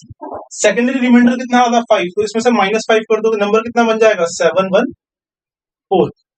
एक सेकेंड 714 714। तो इन्हीं दोनों नंबर्स का हमें HCF निकालना है यहाँ पे। इन दोनों नंबर्स का HCF वही बेसिक आपके कैलकुलेटिंग स्किल्स के ऊपर है। और जो ये नंबर डिविजिबल होगा यहाँ पे दिखने में हम क्या बोल सकते हैं भाई कि 246 का ट्वाइस पे मिल रहा है 476 नहीं मिल रहा। 212 के ट्वाइस कितना हो जाएगा, इसका देखो ट्वाइस कितना होगा 240 का ट्वाइस 480, तो 492 डिविजिबल नहीं दिख रहा। इसका ट्वाइस करके देखो। अब मैं ट्वाइस क्यों कर रहा हूं, क्योंकि जितने भी ऑप्शंस लिखे हैं वो ट्वाइस वैल्यू में मिलना चाहिए, तभी डिविजिबल हो पाएगा। 212 का ट्वाइस कितना हो जाएगा 424, डिविजिबल नहीं है। इसका ट्वाइस कितना होगा भाई 230 का ट्वाइस 460, 460 और 16 कितना हो जाएगा, एक सेकंड, 230 का ट्वाइस होगा 460, 460 और 16 476, बिल्कुल सेटिस्फाई कर रहा है भाई। ऑप्शन सी आपका बिल्कुल करेक्ट आंसर होने वाला है इस क्वेश्चन नंबर 11 के। तो वही आपकी जितनी अच्छी कैलकुलेटिंग स्किल्स होंगी नंबर सिस्टम में, उतना ही आप बहुत अच्छे से परफॉर्म कर पाओगे अपने क्वेश्चन को सॉल्व करके। ठीक है, ओके, चलते हैं इसके बाद बच्चे नेक्स्ट पार्ट पे। अब बात करेंगे, अब बहुत बार आपको एचसीएफ एलसीएम तो निकालना होगा, बट बहुत बार क्वेश्चंस में आपको गिवन होगा फ्रैक्शंस बोल देगा। हम सभी को बेसिकली नेचुरल नंबर्स का निकालना आता है HCF LCM, but what about fractions? तो फ्रैक्शंस के लिए हमारे पास फॉर्मूला होता है। फॉर्मूला लिखिए आप लोग। फॉर्मूला क्या है बच्चे? अगर आपको कभी भी एचसीएफ निकालना है फ्रैक्शंस का, तो आप लोग क्या करोगे, आप लोग एचसीएफ निकालोगे सभी फ्रैक्शंस के, जस्ट अ सेकेंड,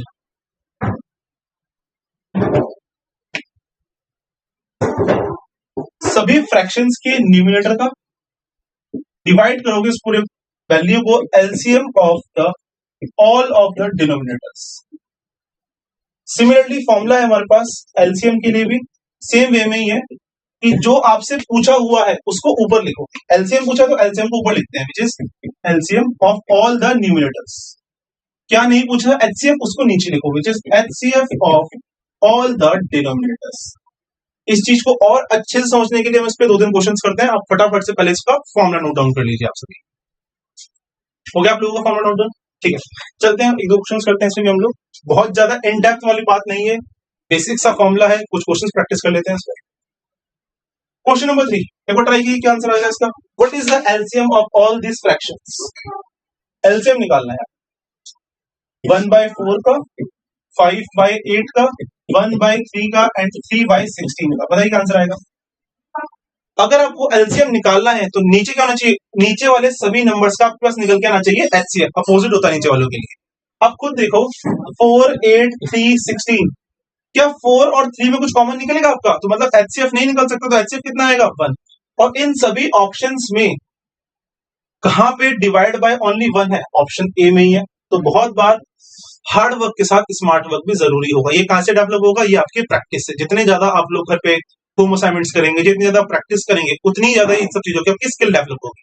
ठीक है, नेक्स्ट ट्राई करते हैं क्वेश्चन को एक बार। निकालिए इसका आंसर क्या आएगा। Find the HCF of this all numbers. Numbers लिखे हुए हैं आपके पास 35/12, नेक्स्ट लिखा हुआ है 49/30, इसके बाद नेक्स्ट लिखा हुआ है 21/20। बताइए क्या पता यहाँ पे भी कुछ ऐसे कुछ शॉर्ट ट्रिक लग जाए आपको, ट्राई कीजिए। सबसे पहले अगर निकालना है एचसीएफ, तो सबसे बड़ा नंबर जो इन तीनों ऊपर वाले नंबर्स को डिवाइड करेगा कॉमन, तो क्या होगा 35? Not possible. क्या 49 होगा? नहीं। क्या 21 होगा? नहीं। हमें बस एक चीज कॉमन दिख रही है कि तीनों नंबर्स किसके मल्टीपल्स हैं? 7 के। तो पक्का एचसीएफ आपका 7 होने वाला है ऊपर जो वैल्यू। अब इसका मतलब क्या हुआ, आपके 2 ऑप्शंस एलिमिनेट हो गए, ऑप्शन डी भी कटा, ऑप्शन सी भी कटा। ए और बी में से किसी भी एक को आपको एलिमिनेट करना है। उसके लिए वंस अगेन सेम चीज, नीचे क्या लिखा हुआ है इन दोनों तरफ? एलसीएम लिखा हुआ है, एक ऐसा नंबर जो इन तीनों से डिविजिबल होगा। अब देखिए क्या 30 से डिविजिबल होगा 12? नहीं। तो पक्का क्या होगा? ऑप्शन ए ही हमारा करेक्ट आंसर होगा। आपको बेसिक डिविजिबिलिटीज की, बेसिक नंबर्स की नीड अब समझ में आने लगेगी कि आपको हर एक चीज अच्छे से अगर पढ़ोगे तभी आप उस चीज को अच्छी तरीके से हर जगह अप्लाई कर पाओगे। विदाउट एप्लीकेशन, विदाउट प्रैक्टिस आप क्वेश्चन जब सॉल्व करोगे तो आपको डिफिकल्टी होने वाली। तो मेक श्योर आप जब भी घर पे प्रैक्टिस करो ईमानदारी से। ये नहीं कि आप बहुत ज्यादा कैलकुलेटर का यूज करो, क्योंकि जितना ज्यादा कैलकुलेटर यूज करोगे यहाँ पे एग्जाम में नहीं मिलने वाला आप लोगों को। तो try to avoid the calculator in the maths. ठीक है, ओके, चलते बच्चे नेक्स्ट पार्ट पे, विच इज रिमाइंडर्स। अब बच्चे बात करेंगे रिमाइंडर्स की, तो बहुत बेसिक बेसिक चीजें आपसे पूछूंगा। सबसे पहले आप मुझे बताइए कि अगर हम डिवाइड करते हैं 15 को 12 से तो क्या रिमाइंडर निकल के आएगा? बहुत सिंपल सा पार्ट है, बताइए क्या आंसर आएगा इसका। अगर आपने डिवाइड किया 15 को 12 से तो रिमाइंडर क्या बनेगा? तो रिमाइंडर बनेगा भाई इस केस में हमारा 3। क्यों बनेगा रिमाइंडर 3? क्योंकि हमें पता है कि 15 से पहले एक ऐसा नंबर है जो 12 से डिविजिबल होगा। कौन सा नंबर होगा? 12। तो 12 से ये नंबर कितना एक्स्ट्रा था? 3। तो कितना लेफ्ट ओवर पार्ट बचा डिवाइड होने के लिए? 3। तो रिमाइंडर बन गया 3। आप सभी को पता है क्या कि हमने बचपन में रिमाइंडर थ्योरम पढ़ी थी। कौन सी रिमाइंडर थ्योरम पढ़ी थी? मैं लिख देता हूं, आपको समझ में आएगा। A is equals to B Q plus R. अब यहाँ पे इन सारे नंबर्स का मतलब क्या है? ए का मतलब क्या होता था बच्चे? विच इज डिविडेंड, जिस नंबर को हमें डिवाइड करना है। एक सेकेंड, छोटी सी स्पेलिंग वैसे आप लोग समझ जाओगे, बट हाँ तो इसको सही कर देता हूँ। डिविडेंड, जिस भी नंबर को हमें डिवाइड करना होता है। बी का मतलब यहाँ पे क्या होता है? बी का मतलब डिवाइजर, आप जिस भी नंबर से वैल्यू को डिवाइड कर रहे हो, डिवाइजर को डिवाइड कर रहे हो। क्यू का मतलब बच्चे यहाँ पे क्या होता है आपका? कोशेंट, कि आपने जब नंबर को डिवाइड किया तो कितनी बार डिवाइड कर पाए आप। और यहाँ पे आर का मतलब क्या होगा? आर का मतलब रिमेनिंग, कि आपको डिवाइड करने के बाद कितना लेफ्ट ओवर पार्ट रह गया। जैसे कि ऊपर जो मैंने एग्जांपल लिखा, उसको अगर मैं एक्सप्लेन करूं सेम वे में, तो आपको आपने किसको डिवाइड किया? 15 को डिवाइड किया। किससे डिवाइड किया? 12 से। तो 12 क्या बन जाएगा? ए। कितनी बार डिवाइड कर पाए? सिर्फ एक बार, तो आपका 1 बन जाएगा क्वोशिएंट। प्लस कितना एक्स्ट्रा लेफ्ट ओवर पार्ट बचा, विच इज 3। तो अगर मैं इसको लिखूं इन द वेरिएबल्स, तो आपके पास ये बन जाएगा ए, ये बन जाएगा आपके पास बी, ये बनेगा आपका क्यू, एंड ये बन जाएगा आपका आर। तो होप सो आप सभी को बेसिक जो आपने रिमाइंडर थ्योरम पढ़ी थी बचपन में, वो आपको अच्छे से याद आ गई होगी। ठीक है, एक काम करते हैं, एक दो कुछ बेसिक क्वेश्चंस करते हैं, फिर थोड़ा सा इसका एडवांस लेवल पढ़ेंगे। ओके, ठीक है। तो फर्स्ट हम क्वेश्चन को आप एक बार देखिए, क्या आंसर बनता है इसके ऊपर ट्राई कीजिए।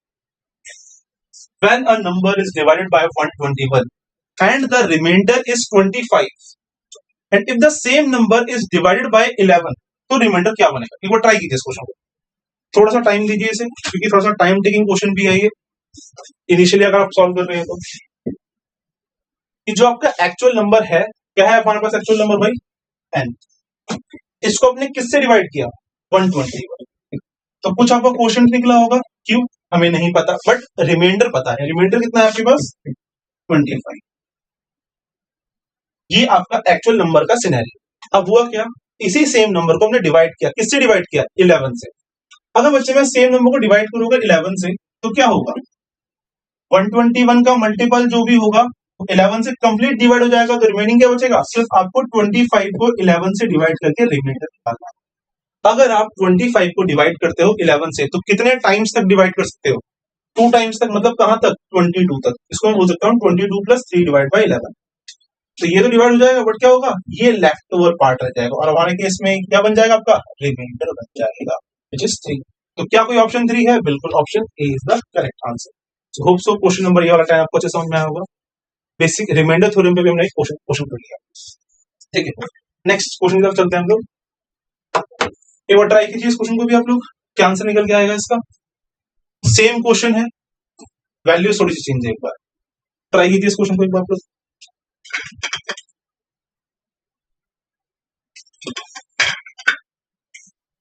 देखो, मैथ्स का सिंपल सा फंडा है, जब तक आप क्वेश्चन कॉन्सेप्ट समझने के बाद चीजों को ट्राई नहीं करोगे खुद से, तब तक आपको मैथ्स कभी भी समझ में नहीं आएगी। तो हर एक क्वेश्चन, चाहे आपका फर्स्ट अटेम्प्ट में सही सॉल्व हो, चाहे आपका गलत सॉल्व हो, एटलीस्ट आपको हर एक क्वेश्चन को अटेम्प्ट देना है।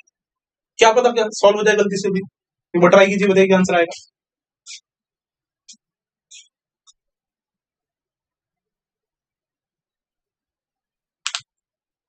करिए सॉल्व कीजिए आराम से, बताइए क्या आंसर निकल के आएगा।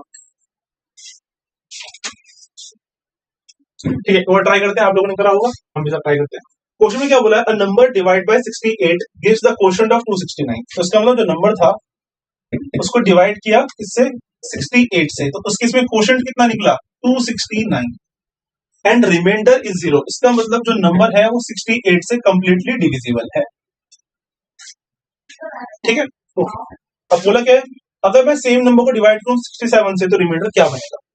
ऑप्शन देख सकते हो, 0, 1, 2, 3 लिखा हुआ है। इसका मतलब जो नंबर था एक्चुअल वो क्या था? 68 का मल्टीपल था। तो 68 का मल्टीपल है एक्चुअल नंबर, डिवाइड बाय किससे करना है हमें इस बार? 67 से। आप लोग खुद सोचो, अगर कोई भी नंबर 68 का मल्टीपल है और मुझे उससे डिवाइड करना है 67 से, तो आप खुद थोड़ा सा सोचिए, अगर मैं 68 को डिवाइड कर रहा होता 67 से, तो रिमाइंडर कितना निकलता है इस केस में? 1। और ऊपर क्या लिखे हैं? एक तरीके से 68 के 269 मल्टीपल्स लिखे हुए हैं, और हर केस में रिमाइंडर कितना निकल के आएगा? 1। तो अगर बच्चे आपका 1 रिमाइंडर निकल रहा है 269 टाइम्स, तो इसको मल्टीप्लाई करोगे तब भी वैल्यू कितनी निकल के आएगी आपकी? सेम। 1 सेकेंड रिमाइंडर कितना निकल के आएगा? 1 ही। तो 1/67, तो इस केस का रिमाइंडर कितना हो जाएगा आपका? Option B, which is 1। Simple basic आपको रिलेशन निकालना था पे रिमाइंडर्स का, कुछ ज्यादा बहुत ओवर थिंक नहीं करनी है। जब कभी भी हम क्वेश्चन से बहुत ज्यादा ओवर थिंक कर जाते हैं, वहीं हम थोड़ा सा उलझ जाते हैं। तो try to avoid over thinking in maths. चीजें अगर समझ में आ रही हैं तो जस्ट गो, उसी वे में उसे सॉल्व करने की कोशिश करो। बहुत ज्यादा अगर सोचने लग जाओगे कि भाई कैसे होगा, क्या करना है, कोई दूसरा कॉन्सेप्ट भी यूज नहीं होगा, टाइम भी वेस्ट करोगे और अपने मार्क्स को भी नेगेटिव में लेके जाओगे आप। ठीक है, चलते हैं बच्चे नेक्स्ट क्वेश्चन पे हम लोग। क्वेश्चन नंबर, हाँ क्वेश्चन से पहले एक और रिमाइंडर थ्योरम का पार्ट, ये थोड़ा सा और ज्यादा आपके लिए इंपॉर्टेंट होने वाला है पूरे आपके नंबर सिस्टम पार्ट 1 चैप्टर में। क्या है चीजें समझते देखो। अभी हमने कुछ देर पहले देखा, क्या देखा हमने, जब हम लोग 15 को डिवाइड कर रहे थे 12 से, तो 15 से पहले कौन सा नंबर था जो 12 से डिविजिबल था? 12। तो उस केस में रिमाइंडर कितना निकल के आया था कंपैरिजन में? 3। बट मैं आपसे ये भी तो बोल सकता हूं कि भाई आप मुझे एक बात बताओ, 15 के बाद ऐसा कौन सा नंबर है जो 12 से डिविजिबल होगा? आप बोलोगे बिल्कुल सर एक नंबर तो है, कौन सा नंबर है? 24। बट अगर मैं अब फॉरवर्ड आगे वाला रेफरेंस से कंपेयर करूं इस नंबर को, तो ये नंबर कितना कम है 24 से? डिफरेंस निकालो, कितना आंसर निकल के आएगा? -9। वंस अगेन समझते हैं चीजों को। मैंने क्या बोला? मैंने बोला आपसे लेट अस सपोज आप डिवाइड करो 2 को 5 से। अगर हम बेसिक सिनेरियो समझें, आपका वही बेसिक डिविजिबिलिटी रूल्स कि मैं 2 को डिवाइड कर रहा हूं 5 से, तो क्या ये एक बार भी डिविजिबल होगा? नहीं डिविजिबल। कितना आएगा का क्वेश्चन? 0 आएगा। तो 5 into 0 becomes 0, तो डिवाइड में कितना आ जाएगा? रिमाइंडर 2। और इसको हम समझ भी सकते हैं भाई, 2 से पहले ऐसा कौन सा नंबर होगा जो 5 से डिविजिबल हुआ होगा? 0 हुआ होगा भाई। उस 0 से ये ऊपर नंबर लिखा हुआ कितना एक्स्ट्रा था? 2। तो रिमाइंडर कितना निकल के आया मतलब होगा? 2। अब इसी सेम वे में 2 के बाद ऐसा कौन सा नंबर होगा जो कि 5 से डिविजिबल होगा? ऑब्वियस सी बात 5 होगा। बट इस केस में रिमाइंडर कितना होगा भाई? ये जो नंबर है 5, ये 2 से कितना कम है? ये 3 कम है। तो मतलब इसका नेगेटिव रिमाइंडर कितना हो जाएगा? -3। तो इसका मतलब बहुत बार रिमाइंडर्स हम पॉजिटिव भी निकाल सकते हैं, नेगेटिव भी निकाल सकते हैं। ये डिपेंड करेगा हमारे ऊपर कि हमें क्वेश्चन को इजी करना है अपने लिए, अब डिफिकल्ट करना है। तो एक काम करिए आप सभी, एक स्टेटमेंट नोट कीजिए। मैं स्टेटमेंट बोलता हूं आप लोगों के लिए, जस्ट वेट सेकंड, एक सेकंड इसको इरेज करते हैं। हाँ, स्टेटमेंट लिखिए आप सभी। स्टेटमेंट क्या है भी? बहुत सिंपल सी रिमाइंडर थ्योरम की एक इंपॉर्टेंट स्टेटमेंट है, लिख लीजिए इसे। Instead of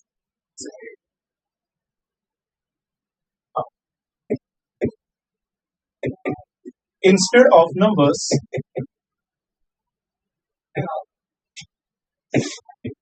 we can use their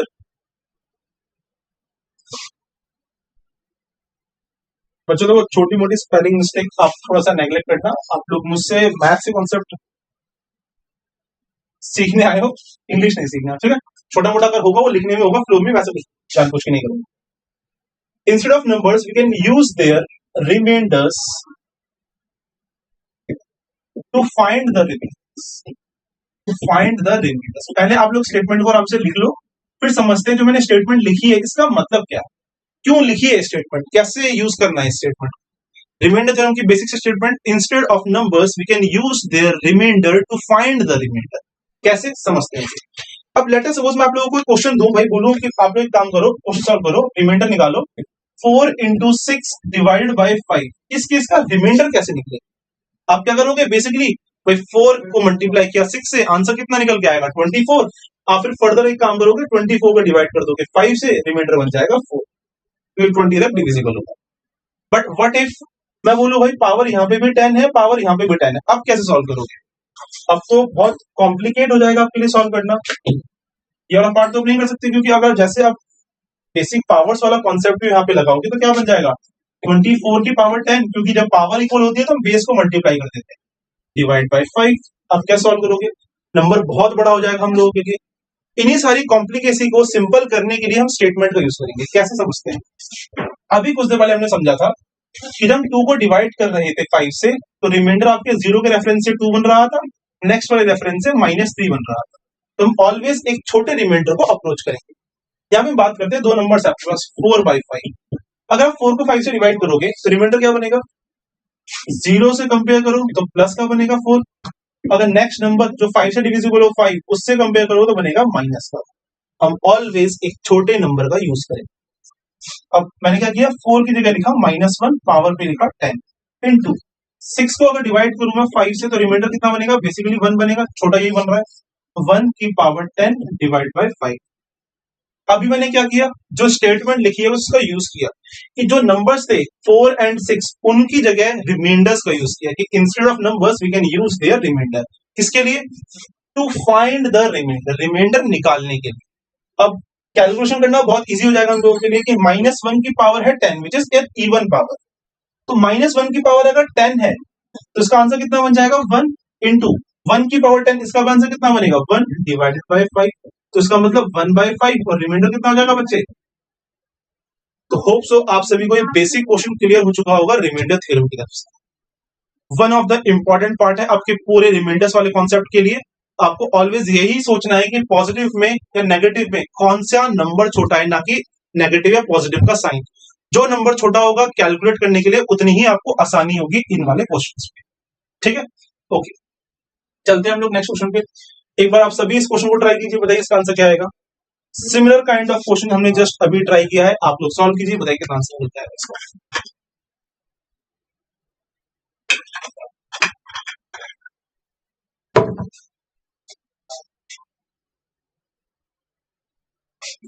find the reminder when 18 की पावर 5 इज डिवाइडेड बाय 17। क्या होगा इस केस का।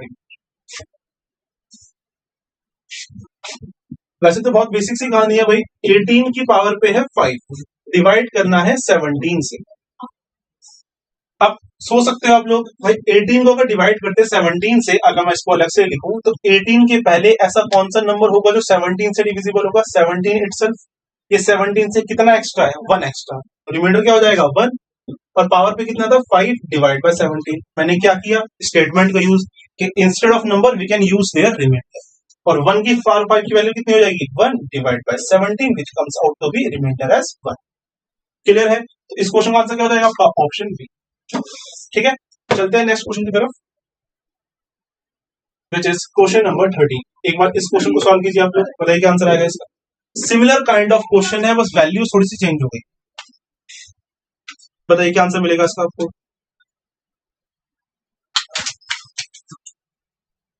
सोचिए,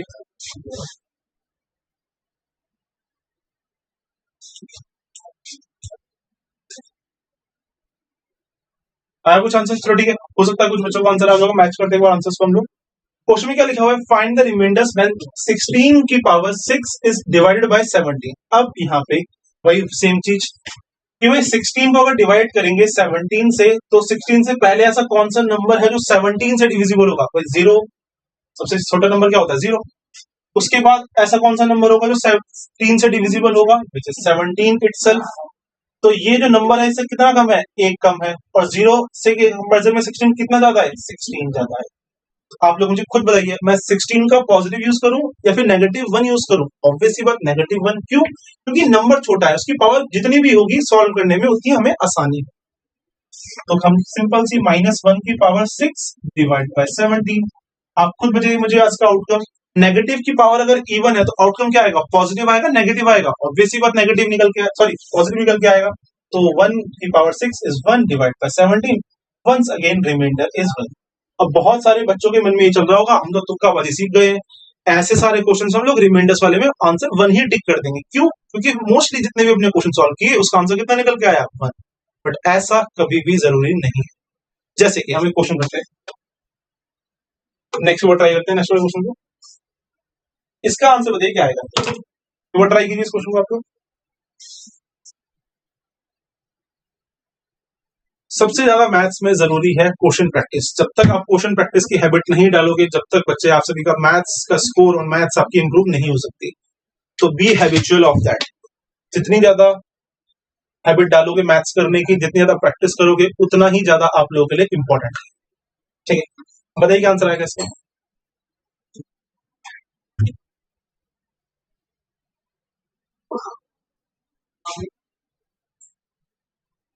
बताइए बताइए क्या आंसर निकल के आएगा इसका।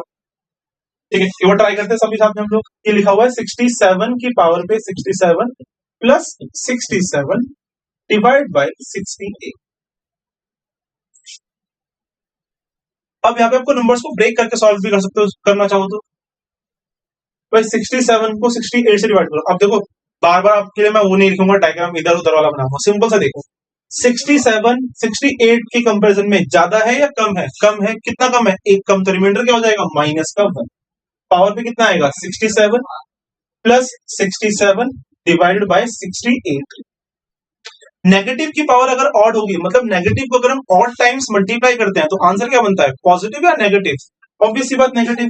तो इसका मतलब माइनस की पावर ऑड थी तो आंसर आया माइनस का 1।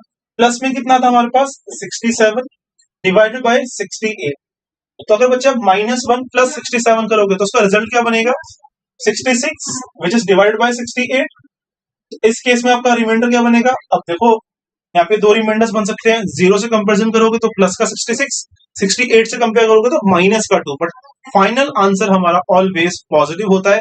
हम सिर्फ नेगेटिव रिमाइंडर्स को यूज करते हैं अपने आंसर की कैलकुलेशन को रिड्यूस करने के लिए, और कोई मोटिव नहीं है उस स्टेटमेंट का। ठीक है, यहाँ पे आंसर कितना बन जाएगा आपका? 66। So option D is the correct answer. Always answer 1 नहीं होगा, ये हमने सीखा इस क्वेश्चन से। ठीक है, ओके नेक्स्ट। एक बार इस क्वेश्चन को ट्राई कीजिए आप सभी, क्या आंसर आएगा इसका। यहां पे हम थोड़ी सी अपनी कॉन्सेप्ट बिल्डिंग और इंक्रीज करेंगे। हर बार आपके लिए इजी हो जाता कि भाई +1 कर दिया, -1 कर दिया, आंसर निकल के आ गया, बट यहां पे क्या होगा इसको सोचिए, क्या आंसर निकल के आएगा इसका। जितनी ज्यादा प्रैक्टिस उतना अच्छा मैथ्स के लिए। करिए सॉल्व करिए। 2 की पावर 27 डिवाइडेड बाय 9। लगाइए रिमाइंडर थ्योरम, सोचिए क्या बन सकता है। और अगर आपको प्लस माइनस वाली पुराने वाली अप्रोच लगानी है +-1, तो उसके लिए आपको कुछ ना कुछ न्यूमरेटर में चेंजेस करने पड़ेंगे। तो एक बार ट्राई कीजिए फटाफट से, आराम से सॉल्व कीजिए, बताइए क्या आंसर आएगा इसका।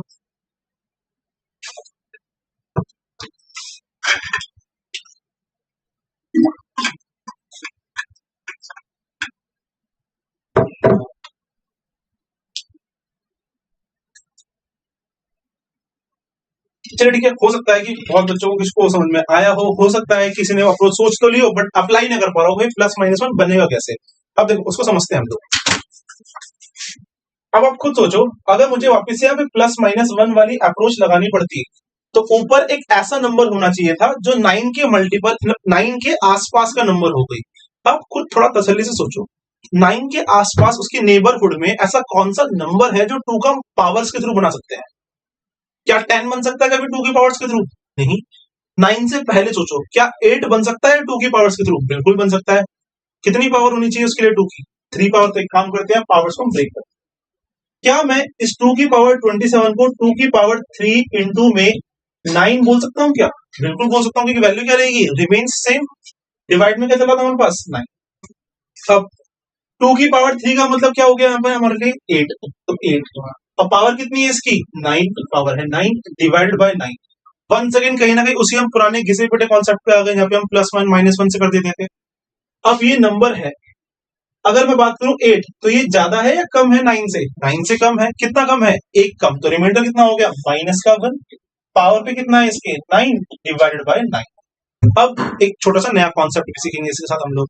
माइनस की पावर अगर -1 की पावर अगर 9 है तो आंसर कितना आएगा इसका? -1। ठीक है, आंसर आ गया -1, पर डिवाइड में क्या है? 9। बट क्या कभी आंसर हमारा -1 होता है क्या? नहीं होता। आंसर क्या लिखे हुए हैं? 1 है, 2 है, 3 है, 8 है। तो इसको समझ लो, एक छोटा सा नोट लिख लो, चाहे लिखना चाहो तो अपने लिए, कि जब कभी भी आपका रिमाइंडर नेगेटिव निकल के आ रहा होगा, जस्ट अ सेकेंड, जब कभी भी आप लोगों का रिमाइंडर नेगेटिव निकल के आएगा, उसको पॉजिटिव बनाने के लिए आप लोग अपने नेगेटिव वाले रिमाइंडर को ऐड कर दोगे अपने डिवाइजर, तभी आपका रिमाइंडर पॉजिटिव बन जाएगा। फॉर एग्जांपल हम बात करें, नेगेटिव रिमाइंडर को पॉजिटिव बनाने के लिए हम क्या करेंगे? अपने नेगेटिव वाले रिमाइंडर को ऐड कर देंगे अपने डिवाइजर, विच मींस 9 में। तो आपका पॉजिटिव रिमाइंडर कितना बन जाएगा? 8। और आप इसे ऐसे भी समझ सकते थे कि जो ऊपर वैल्यू लिखी है वो एक कम है, किससे? जिससे आप डिवाइड कर रहे हो, और डिवाइड किससे कर रहे हो? 9 से। तो 9 से एक कम वैल्यू क्या होगी ऊपर लिखी हुई? 8। क्योंकि 8/9 का मतलब क्या होगा, या तो 0 के रेफरेंस में +8 या फिर 9 के रेफरेंस में -1। ठीक है, ओके। इस पे क्वेश्चन और करते हैं हम लोग, just give me a second. एक बार इस क्वेश्चन को भी ट्राई कीजिए आप लोग। यहाँ पे वही सेम कॉन्सेप्ट बिल्डिंग होगी आपकी, आपको वही सोचना पड़ेगा जैसे अपने प्रीवियस क्वेश्चन में सोचा। एक बार ट्राई कीजिए, क्या आंसर आएगा इसका, क्योंकि रिमाइंडर्स ही one of the important topic है आपके, चाहे सीयूटी की बात करें, चाहे आपके एनपेट की बात करें, चाहे आपके भारतीय विद्यापीठ हो गया, चाहे आपका आईपी एग्जाम हो गया, चाहे आपका जामिया हो गया, जितने भी आपके अच्छे एंट्रेंस एग्जाम्स है उन सभी में नंबर सिस्टम में one of the important topic है रिमाइंडर्स।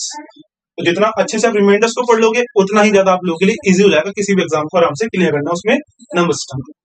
ठीक है, बताइए कितना आंसर आएगा भाई। 16 की पावर 21 लिखा हुआ है इस पर।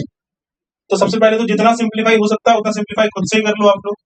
अगर आप लोग 16 को डिवाइड करोगे 7 से तो रिमाइंडर कितना निकल के आएगा भाई यहाँ पे 2। तो ठीक है, तो 2 की पावर हो गया 21 डिवाइड बाय 7। अब वन सेकेंड वही पुरानी वाली कहानी है जो हमने प्रीवियस क्वेश्चन में करी। क्या मैं 2 को 7 के आसपास कोई एक ऐसा नंबर है जो पावर्स के थ्रू बना सकता हूं? अब दिमाग में आपके चमका होगा कि भाई 2 के मल्टीपल जो बनेगा वो क्या बन सकता है, 8 बन सकता है, बट पावर कितनी चाहिए उसके लिए 3। वन सेकेंड लगा तो यहाँ पे वही सेम चीज की 2 की पावर 3। अगर मैं 21 को डिवाइड कर दूं 3 से तो कितना बचेगा आपका वैसा लिए यहाँ पे 7 डिवाइड बाई 7। अब 2 की पावर 3 कितना हो गया यहाँ पे आपके लिए 8, तो हो गया 8 की पावर 7 डिवाइड बाई 7। इसको फटाफट से आप लोग सॉल्व कीजिए, बताइए फाइनल आंसर कितना बनेगा यहाँ पे। ये आंसर मैं आप लोगों से एक्सपेक्ट कर रहा हूँ, कितना आएगा आंसर बताइए। ऑप्शन कंफ्यूज करने के लिए सेम प्रीवियस वाले टाइप से लिखे हुए हैं, तो कंफ्यूज नहीं होना है आप लोगों को। जल्दबाजी में मार्क कर दो 8 या 1 या 2 या 3, श्योर होके अच्छे से कैलकुलेट करके तभी आप मार्क करोगे क्वेश्चन।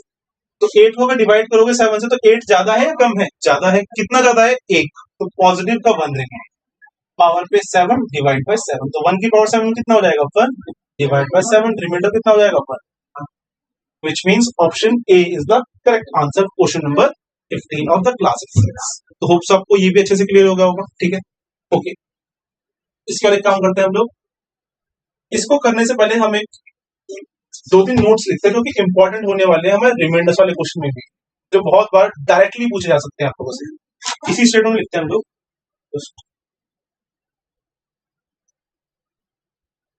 एक सेकेंड, हाँ यहाँ पे लिखते हैं इट इज। सबसे पहली बात आप लोगों को समझ में आ गया। अब एक क्वेश्चन एक बार ट्राई करो आप लोग, इसका आंसर बताओ कितना निकल के आएगा। 2 की पावर 16 डिवाइड बाय 17, इसका आंसर बताओ कितना है। अगर ये क्वेश्चन है तो इसका आंसर क्या आएगा बताओ। ऑप्शंस नहीं है इस बार आप लोगों के पास, तो तुक्काबाजी कुछ भी नहीं चलेगी, आपको सॉल्व करना है इस क्वेश्चन को। बताइए कितना आंसर आएगा इसमें, बताइए। तो कहीं ना कहीं वही सेम अप्रोच लगने वाला है फिर से कि ऊपर वाले नंबर को नीचे के आसपास बना लो। 17 के आसपास ऐसा कौन सा नंबर है जो 2 बन सकता है पावर्स के थ्रू। आप लोगों ने बिल्कुल सही गैस लगाया, 16 बन जाएगा। 16 बनाने के लिए 2 को कितनी पावर्स चाहिए होती है 4। अप्लाई कर दो वही सेम चीज यहाँ पे कि अगर 2 की पावर आपने 4 नीचे उतारी तो ऊपर क्या बची होगी 4 की 4 into 4 कितना बन जाएगा वापिस से 16 डिवाइड बाय 17। 2 की पावर 4 का मतलब 16 बन गया था, पावर पे 4 बचा था, डिवाइड बाय 17। 16 ज्यादा है 17 से या कम है, कम है। कितना कम है 1 कम, तो माइनस का 1 रिमाइंडर, पावर पे कितना आएगा 4 डिवाइड बाय 17। नेगेटिव की पावर इवन है तो आएगा रिमाइंडर 1 बाय 70, मतलब रिमाइंडर कितना बनेगा 1। तो आप लोग नोट लिखिए, ये एग्जाम्पल था। अब इसको हम जनरलाइज कर लेते हैं बहुत सारे क्वेश्चंस के। लिख लीजिए, नोट का नाम है फर्मेट थ्योरम। वैसे बहुत रेयरली पूछे जाने वाला टॉपिक है, बट हाँ तब भी आपको एक दो थोड़ा सा एडवांस पता होना चाहिए। क्या पता अगर नेक्स्ट टाइम पेपर का लेवल थोड़ा सा भी एडवांस हो जाए तो उसके लिए भी हमें मेंटली प्रिपेयर रहना पड़ेगा। तो फॉर्मेट थ्योरम क्या बोलती है। फॉर्मेट थ्योरम इज लाइक कि भाई अगर आप ए की पावर, इसको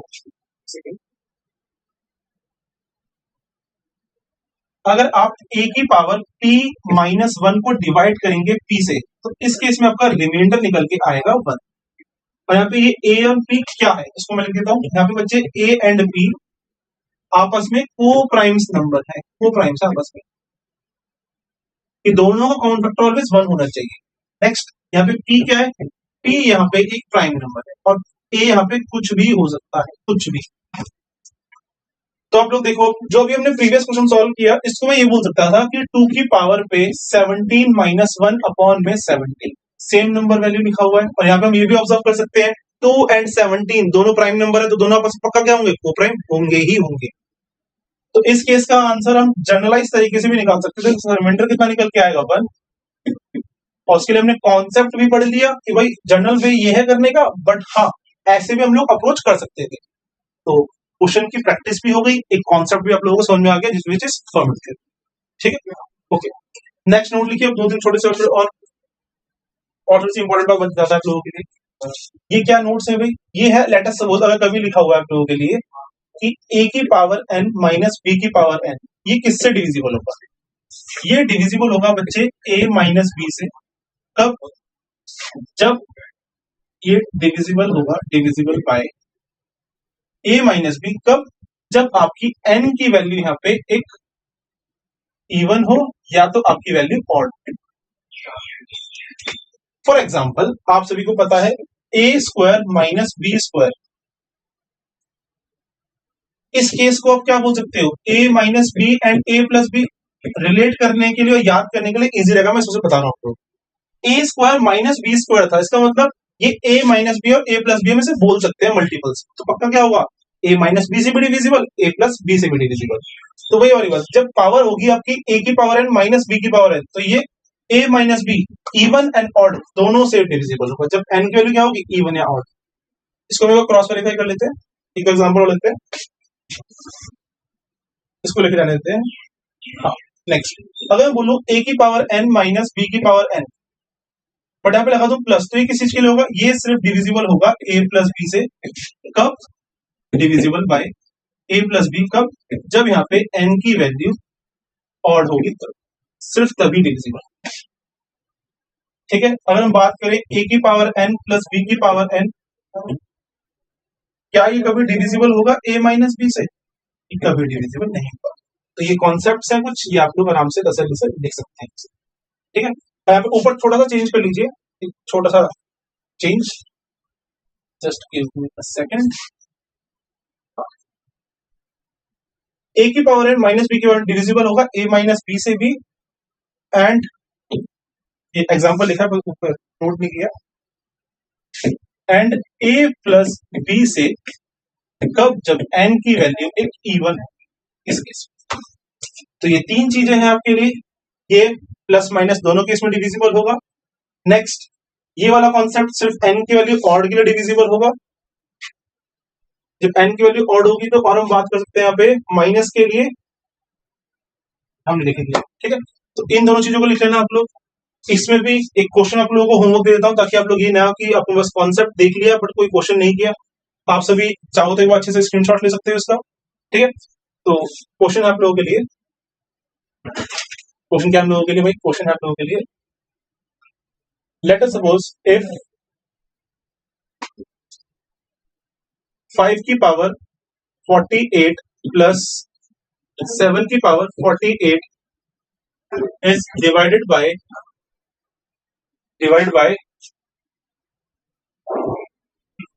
74, then find the remainder। इस केस में कितना रिमाइंडर निकल के आएगा बताइए। कोई ऑप्शंस नहीं है आप लोगों के लिए, सिर्फ आप लोगों के लिए हिंट है क्या, कि हम लोगों ने ऐसा कुछ पढ़ा है कुछ देर पहले ही, वो आप यहाँ पे अप्लाई हो सकता है, हो जाए। जो आपने a की पावर n प्लस b की पावर n पढ़ा है, अब देखो बीच में प्लस है, तो मोस्ट प्रोबेबली आपका वो ऑड वाला केस लगेगा, पावर को यहाँ पे ऑड बनाना पड़ेगा।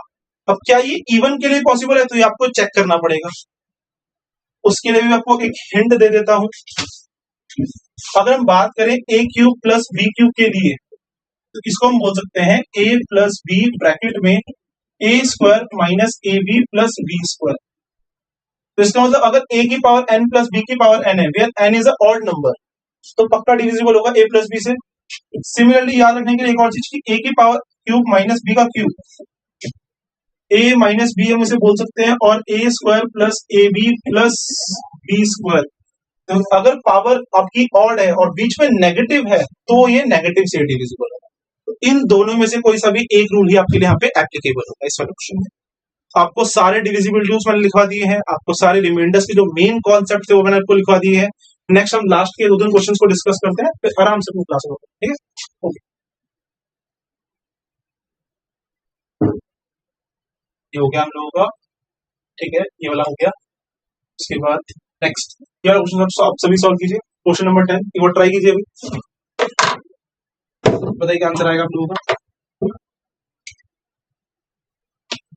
Find the remainder when 2 की पावर 61 is divided by 15.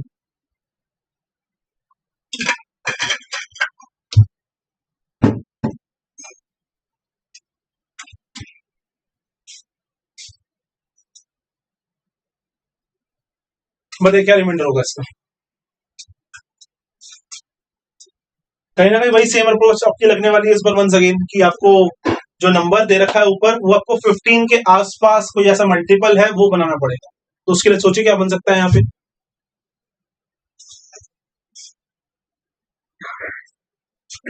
साथ में ट्राई करते हैं, कोई दिक्कत नहीं है। लिखा हुआ है 2 की पावर 61 डिवाइडेड बाय 15। अब 2 की पावर 61 है ऊपर, नीचे है 15। 15 के आसपास ऐसा कौन सा नंबर है जो 2 बन सकता है, 16 बन सकता है। पावर कितनी चाहिए, 4। बट क्या आप 61 में से आप 4 डायरेक्टली डिवाइड कर सकते हो इस बार? नहीं, हमें एक कॉन्सेप्ट पता होगा पावर्स का। ए की पावर m इंटू में ए की पावर n बराबर होता है ए की पावर m प्लस n के। तो नंबर्स को हम ब्रेक कर सकते हैं पावर्स के थ्रू। 2 की पावर 60 इंटू में 2 की पावर 1 डिवाइडेड बाय 15 बोल सकते हैं ऐसे, ठीक है। अब इस वाले पार्ट को छोड़ देते हैं, इस वाले पार्ट को क्या मैं बना सकता हूँ 16? बिल्कुल बन सकता है। तो ये इसको हम बोल सकते हैं 2 की पावर 4, यहाँ पे लिखा हुआ था 15, मतलब मल्टीप्लाई पे 60 बन जाएगा, वापस से 2 की पावर 1 की वैल्यू हो गई 2 डिवाइडेड बाय 15। अब 2 की पावर 4 कितना होता है, 16 लिख लेते हैं वही से। 16 पावर पे था 15 इंटू में 2 डिवाइडेड बाय 7, सॉरी 15। अब 16 15 से ज्यादा है कम है, ज्यादा है, कितना ज्यादा है, एक ही ज्यादा। तो एक की पावर 1 की पावर 15 कितना हो जाएगा, 1 इंटू में 2 डिवाइडेड बाय 15। तो 2 बाय 15 रिमाइंडर कितना होगा भाई, 2। मतलब हर जगह आपका आंसर 1 नहीं होने वाला भाई, बाबा यही मेक श्योर कर रहा हूँ। ये आप तुक्केबाजी गलती से भी मत सीख जाना मैथ्स में, क्योंकि जहां पे आप लोगों ने मैथ्स में ये तरीका कर लिया चीजें खत्म है आप लोगों की, ठीक है। तो होप सबको आराम से समझ में आएगा ये वाला कॉन्सेप्ट भी। तो जब कभी भी आपको क्वेश्चन मिलेगा पावर से रिलेटेड, तो आपको या तो ब्रेक करना होगा वही, या फिर प्लस माइनस 1 वाला कॉन्सेप्ट लगेगा। अदरवाइज अगर आपके ऊपर और नीचे नंबर्स लिखे हुए हैं को प्राइम्स पावर पे प्राइम -1 है, तो वहां पे फॉर्मेट थ्योरम मिल सकती है। अदरवाइज आपको ए की पावर एन बी की पावर एन वाले कॉन्सेप्ट पता होने चाहिए। तो मोस्टली हम लोगों ने सारे कॉन्सेप्ट डिस्कस कर लिए। चलते हैं लास्ट क्वेश्चन के ऊपर, करते हैं अपनी क्लास। लास्ट क्वेश्चन जानबूझ के रखा गया आप लोगों के लिए, ताकि आप लोगों को कुछ चीजें याद रहें जो आप लोगों ने बचपन में पढ़ी होगी। ये सब हमने नया पढ़ लिया। अब वापस चलते हैं बैक जो आपने पढ़ा हुआ है। सक्सेसिव डिवीजन मतलब एक नंबर को कंटिन्यूस अलग अलग नंबर से डिवाइड करना। वो ट्राई करिए क्या आंसर आएगा इसका option.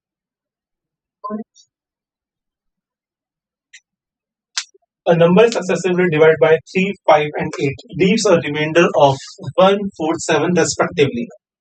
If the order of the divisors is reversed, then the remainders are respectively. तो क्या होंगे क्वेश्चन के रिमाइंडर्स? अगर ऑर्डर उल्टा कर दिया, मतलब पहले 8 को फिर 5 को फिर 3 से डिवाइड किया, क्या होगा रिमाइंडर? अब देखो इन क्वेश्चन को करने के दो तरीके हैं। या तो एक है शॉर्टकट जो आप जल्दी से लगा सकते हो, सेकंड मेथड क्या है वो थोड़ा सा लॉन्ग है। तो मैं दोनों बता देता हूँ आपको, एक काम करते हैं दोनों डिस्कस करते हैं। सबसे पहले अगर आपको वो एक्चुअल नंबर निकालना है, एक्चुअल नंबर को हमने किस किस से डिवाइड किया, 3 से डिवाइड किया, 5 से डिवाइड किया, 8 से। तो सबसे पहले इन तीनों का आप लोग रिमाइंडर निकाल लो। तो रिमाइंडर सॉरी एलसीएम निकाल लो, क्योंकि नंबर तीनों से डिविजिबल होगा। तो number is the LCM of, इसको मैं अभी ए बी सी बोलता हूँ जनरल है, A B and C, plus इन तीनों से जो कंबाइंड रिमाइंडर निकल के आएगा उसको आपको ऐड करना पड़ेगा, जिस सी आर बोलते हैं कंबाइंड रिमाइंडर। ये होगा इसका जनरल।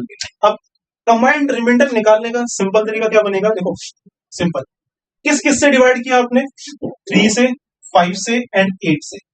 क्या क्या रिमाइंडर निकल के आए आप लोगों के, 1, 4 एंड 7।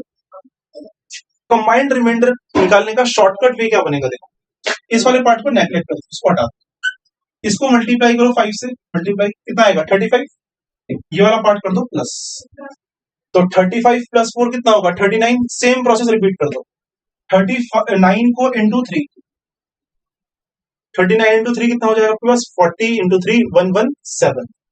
इसमें प्लस कर दो ये वाला पार्ट। तो ये गाड़ी ऐसी चलेगी आपकी मल्टीप्लाई प्लस, तो आपका कंबाइंड रिमाइंडर निकल के आ जाएगा। तो 117 प्लस 1 कितना हो जाएगा 118।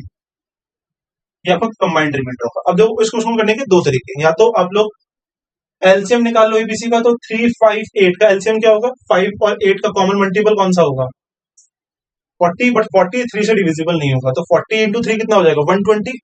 तो आपको कंबाइंड जो आपका एलसीएम निकल के आएगा वो आएगा, जो नंबर रहा होगा एक्चुअल नंबर वो 120 का कुछ मल्टीपल होगा ए, प्लस रिमाइंडर कंबाइंड आ रहा होगा उसका 118।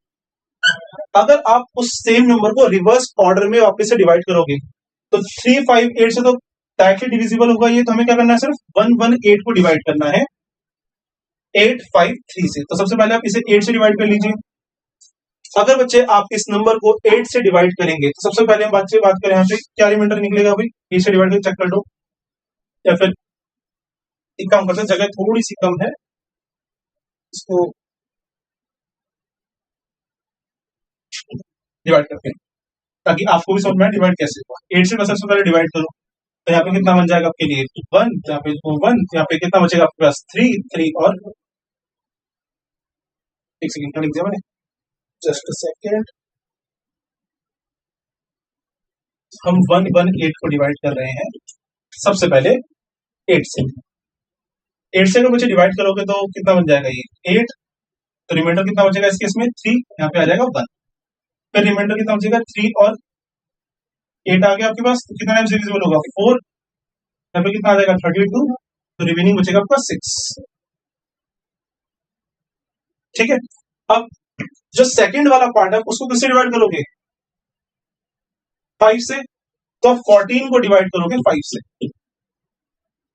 5 से तो कितना रिमाइंडर आएगा इस केस का इंटू 2 कर दो, रिमाइंडर कितना बचेगा आपके पास 4। तो पहला रिमाइंडर बचा 6, दूसरा रिमाइंडर बच रहा है 4, और लास्टली जो आपका रिमाइंडर बचेगा 4 उसको किससे डिवाइड करोगे आप 3 से, सॉरी आपने क्वेश्चन को किससे डिवाइड करोगे 3 से डिवाइड करो, कितना आपका आंसर आएगा रिमाइंडर 2। तो कौन सा ऑप्शन है भाई आपके पास, पहले 6 फिर 4 देन 2, तो 6 4 2 is option.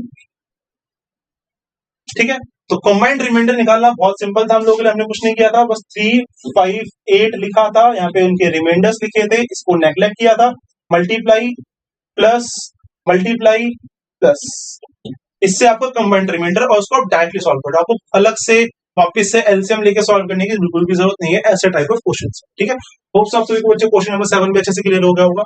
If in case इस पूरे लेक्चर के बाद आपको जो भी क्वेरी बचती है, जो भी आपके डाउट्स बचते हैं, तो आप लोग फर्दर कांटेक्ट कर सकते हैं हमसे थ्रू पीएसएस। ठीक है, तो वहां पर जितने भी क्वेरीज होंगे, जितने भी डाउट्स होंगे, उसका रिजोल्यूशन आप लोगों को मिल जाएगा। ओके, ठीक है बच्चों, तो एंड करते हैं अपनी क्लास में। होप सो आप सभी को पूरा अपना ये लेक्चर अच्छे से समझ में आया। ठीक है, चलो बच्चों मिलते हैं नेक्स्ट क्लास में, जब तक के लिए tata, take care and good bye.